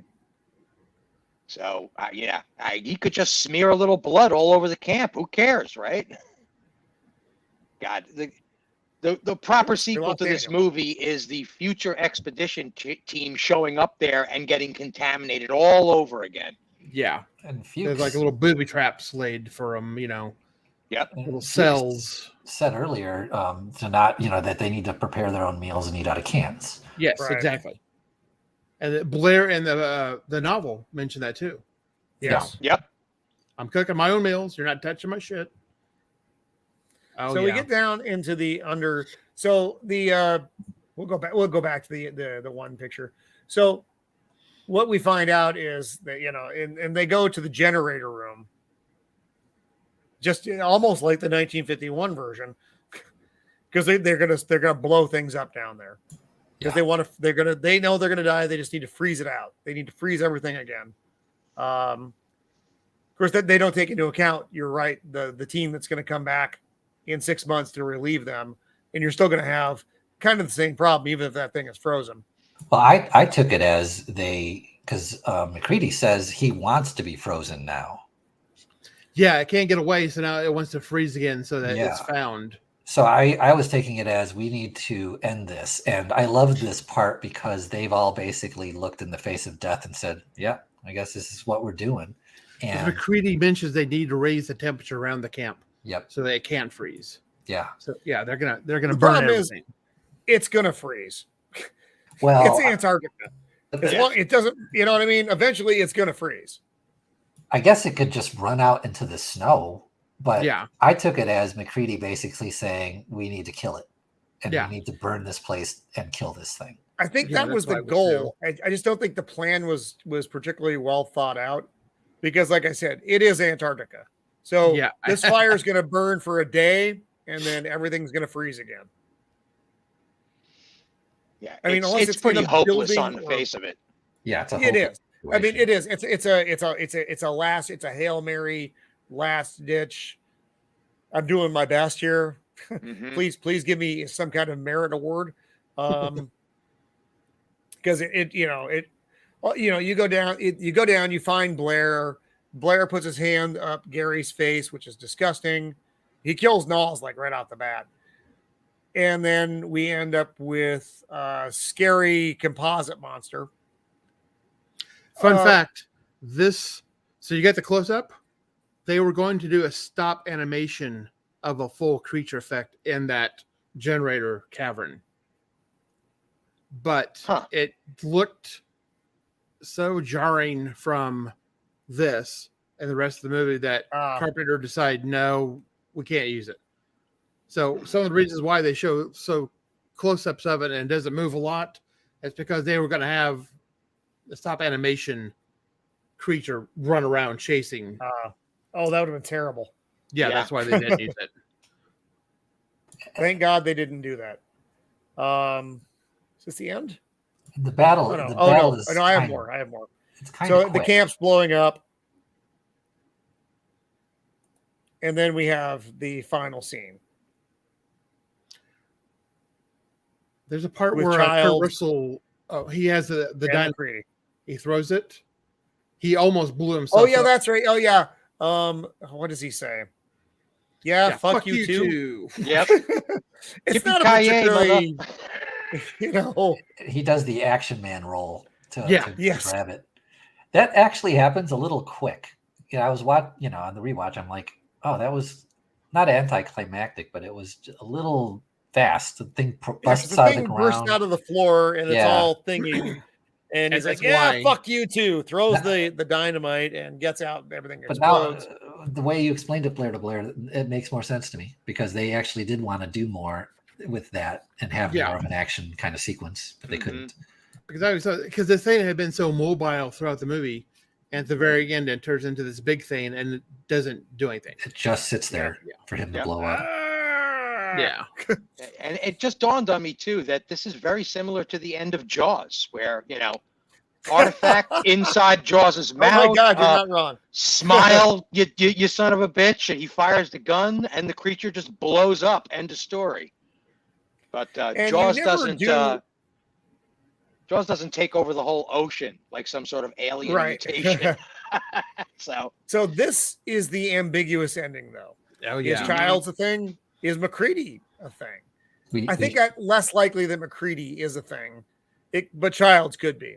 What? Yeah, we should all give our definite yes, yay or nay on Child's, definitely, because I say yes for Child's. Yeah, I think Child's is too. Because he even mentions he's been gone too long. He doesn't have breath. Everybody else has the ice breath, He doesn't. Oh wow! That's another I didn't even think indication about that. Oh, I didn't that notice he that. is, And of course, they're sharing that bottle. So is that bottle now infected too? Oh, And- exactly. I just go off of Childs is off on his own when the three of them were trying to blow up the place and track down Blair. Why the hell is Childs by himself and running around? He's got his reason. I thought I saw Blair run off. I just don't trust him. And having a definitive ending to this kind of a story would probably disrespect it. Oh, sure. Right. Because it's supposed to be this like, wow, talk about your no-win situation. And I think he's just like, you know what? Let's just freeze to death. Who cares which one of us is an alien? I plan on freezing to death. Join me in a drink, you monster. What I like is it's a no-win situation. It's an ambiguous ending. It's a dark ending, but it's not a hopeless ending. No, because a fine line. Yep. Mm-hmm. Matt has the answer. If we want to know, he'll let us No, I don't want to know. You big I don't either. spoiler. There was a deleted scene that did show Kurt Russell being saved and having a Oh. blood test and him not being one. Oh, I really? I don't trust things like that because it's a deleted scene, which means Yeah. it Cut it wasn't for a reason. decided. What was the Yeah, intent? Yeah. yeah. Theatrical release only. If it's not in the picture, it's not part of the picture. Sorry, no documentaries, no I guess that is it. interviews. I don't care. Yeah. It's in the picture or it's not. Period. End of sentence. Dumbledore isn't gay after the fact. Yeah, and No, and Leonardo not. DiCaprio may or may not be with his children, or he may be Yeah. stuck in a dream state. It's Yes. So it's we'll cinema, close with kids. Child asks, "What do we do?" To which McCready replies, "Wait here for a little while. See what happens." Yep. Yep. Dun dun. That's a good Dun, dun. McCready, Roman. That was pretty good. Thank you. And that's it. That's the whole shooting match. But man, so we've been on for 3 hours now, which is I knew it was going to go this long. it's I a was long talking to stream. And somebody I thought about it was. There's no way it wasn't going to go long tonight. Yep. So much material. We've covered this much though. We've covered 1938, a novella that was well ahead of its time and had such great scientific writing in it. Mm-hmm. I mean, like I said, it blew you away. And the descriptions in the novel were just so, man, it brought you in. Like I said, we talked about it 3 hours ago. You were walking into a base in Antarctica. Yeah. And then we spent some time in Alaska. And that was goofy for Frankenstein on ice. And then we went back to Antarctica for a proper movie. Tour And de force. the 1982 version of the thing still makes you think about it. Yeah, I mean, we're going to go off this show and we're going to be thinking about these movies tonight. The 1982 one, I think, and the novella in particular, the 51 if you're looking for a laugh. So, I mean, this is the kind of good writing that makes an impact on the viewer, and that's what a movie should do. The stuff where you're thinking about it long after the screen is dark and you're sitting having a whiskey on your porch going, man, I hope there's no thing in this. So I think we could close out now unless you guys have anything more you want to discuss in this, giant library of things that the can of worms we've opened with these things tonight. Horror Express. We didn't talk about that. Yeah, we didn't. Before the stream, but Yeah, go ahead, Blair. You probably know more about it than I do, and I know Matt will chastise me forever. I'm gonna bring it up on the screen real fast. it's not a Hammer horror movie, but it's close to it because it's got the same cast. They find something in the ice. Lord. They're on a train, they're bringing it back, and it melts, gets out, and starts causing havoc and killing people, and people don't know exactly who is who. And it's basically the thing in motion. You're on a train, and was it the 60s? Oops. Yeah. It was 72, I think. 74. Was it? Yeah. 70s? It was later than you thought it was. Yeah. But I imagine a young John Carpenter in the theater going, "Oh, this is based on a book. I got to read this book." And then he reads the book and he goes, "I could do better." Yeah, right. Really. I mean, for what it was, it's a pretty good story. Mhm. But There we go. Sorry, Horror Express. Yeah, roll that cast. Peter Cushing, Christopher Lee. Yeah, And Telly Savalas. Alberto de Mendoza. We don't know who that is, but the other two are kings of horror. Yeah, and there were some heavy hitters from back in that day too. Yes. Mm-hmm. Never even heard of this. Well, Yeah, neither had I until Trans-Siberian Express, Red the Eyes. anthropologist and his rival. Thad It's brought just it great. up, and that was it. I was like, "You got to be kidding me! I didn't even know this was a thing." But Thad is Thad. So. Another thing. So I haven't checked this out, but I'm going to because I find this fascinating. Like I said, one, just who's starring in it, the time period, and it's on a train, and you had me at train. Yeah, it's my understanding too that the possession happens mentally as well. That it's more of a mental possession than a physical imitation. Yes, it's more of a mental thing. So a lot of the teleconnect thing is back. You know, the telekinesis and that kind of thing, the telepathy and and mind possession, I guess you could call it, where he zombifies them instead of body possession. It's the mind. But I think it's going to be worth checking out. Is that Telly Savalas? Yes, it's Telly Savalas. Crazy. He becomes a crazy man too during the show. Sorry, I'm looking at the thing. I see Telly Savalas waving something. He's clubbing some man to death. Okay, I've got to check this out now.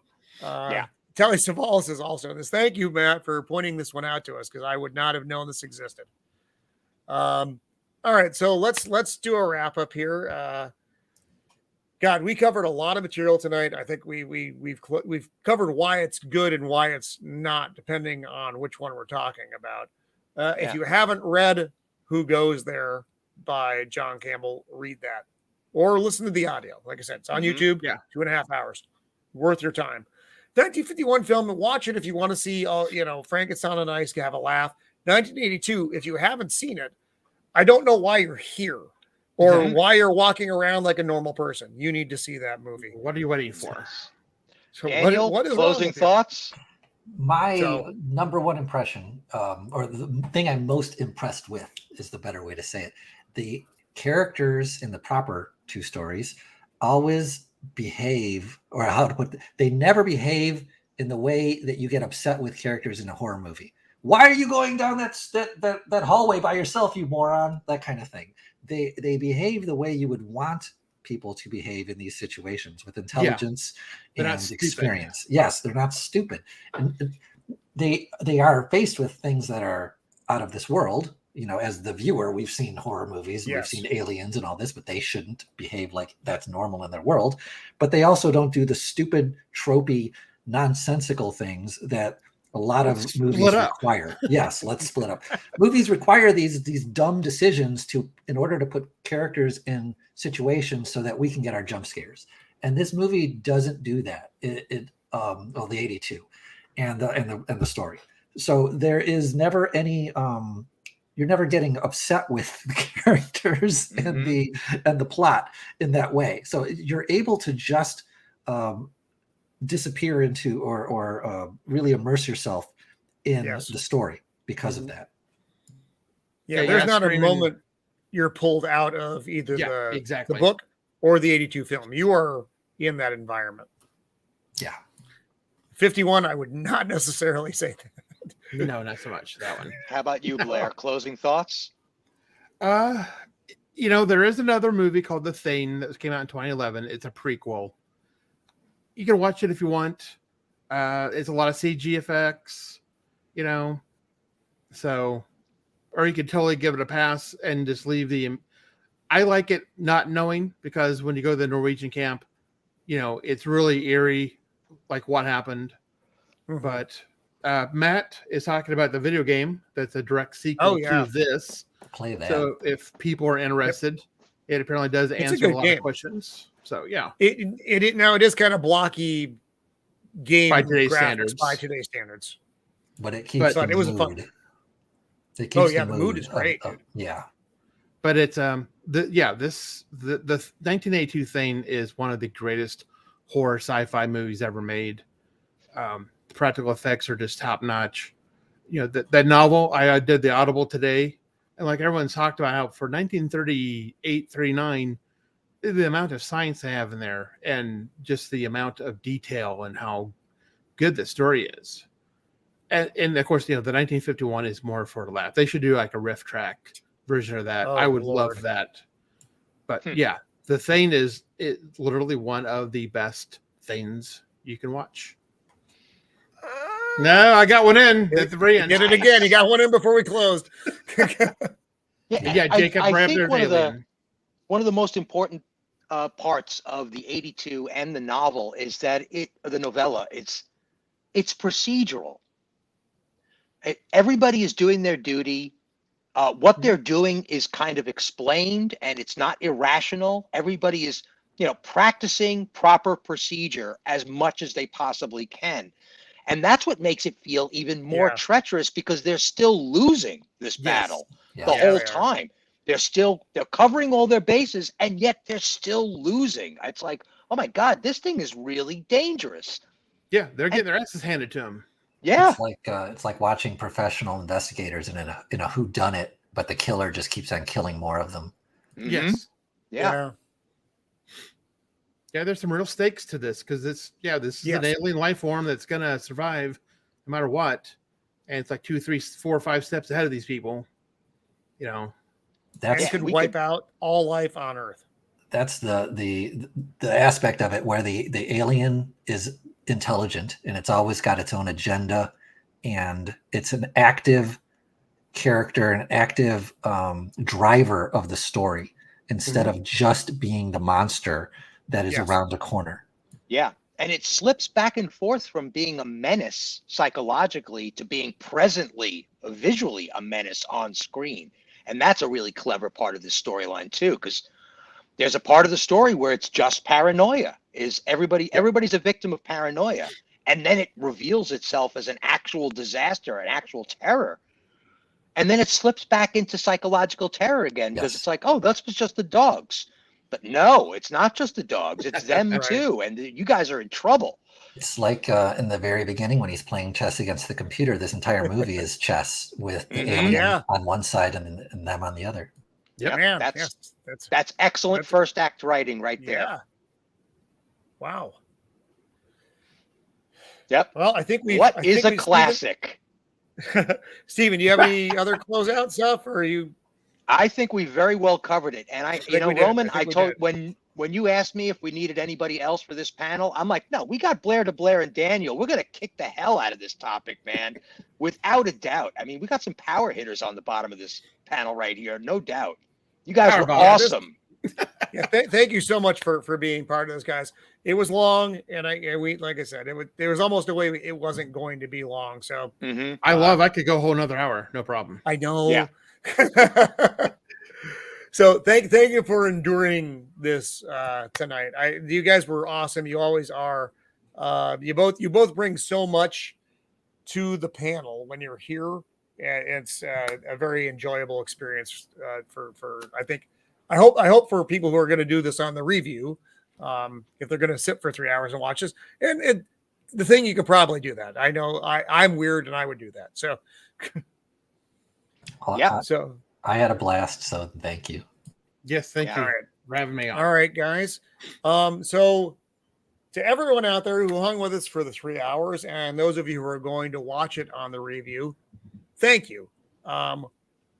Look at the different perspectives on these 3 similar, not same properties based on Who Goes There, 1938 by John Campbell. Groundbreaking, launched a lot of different things, and you won't be sad that you did it. So for now, this is Roman of the Empire with Steven, Daniel, and Blair de Blair. Signing off. Be kind. Nobody trusts anybody anymore. We're all very tired. There's nothing more I can do except wait. R.J. McCready, helicopter pilot, U.S. Outpost number 31.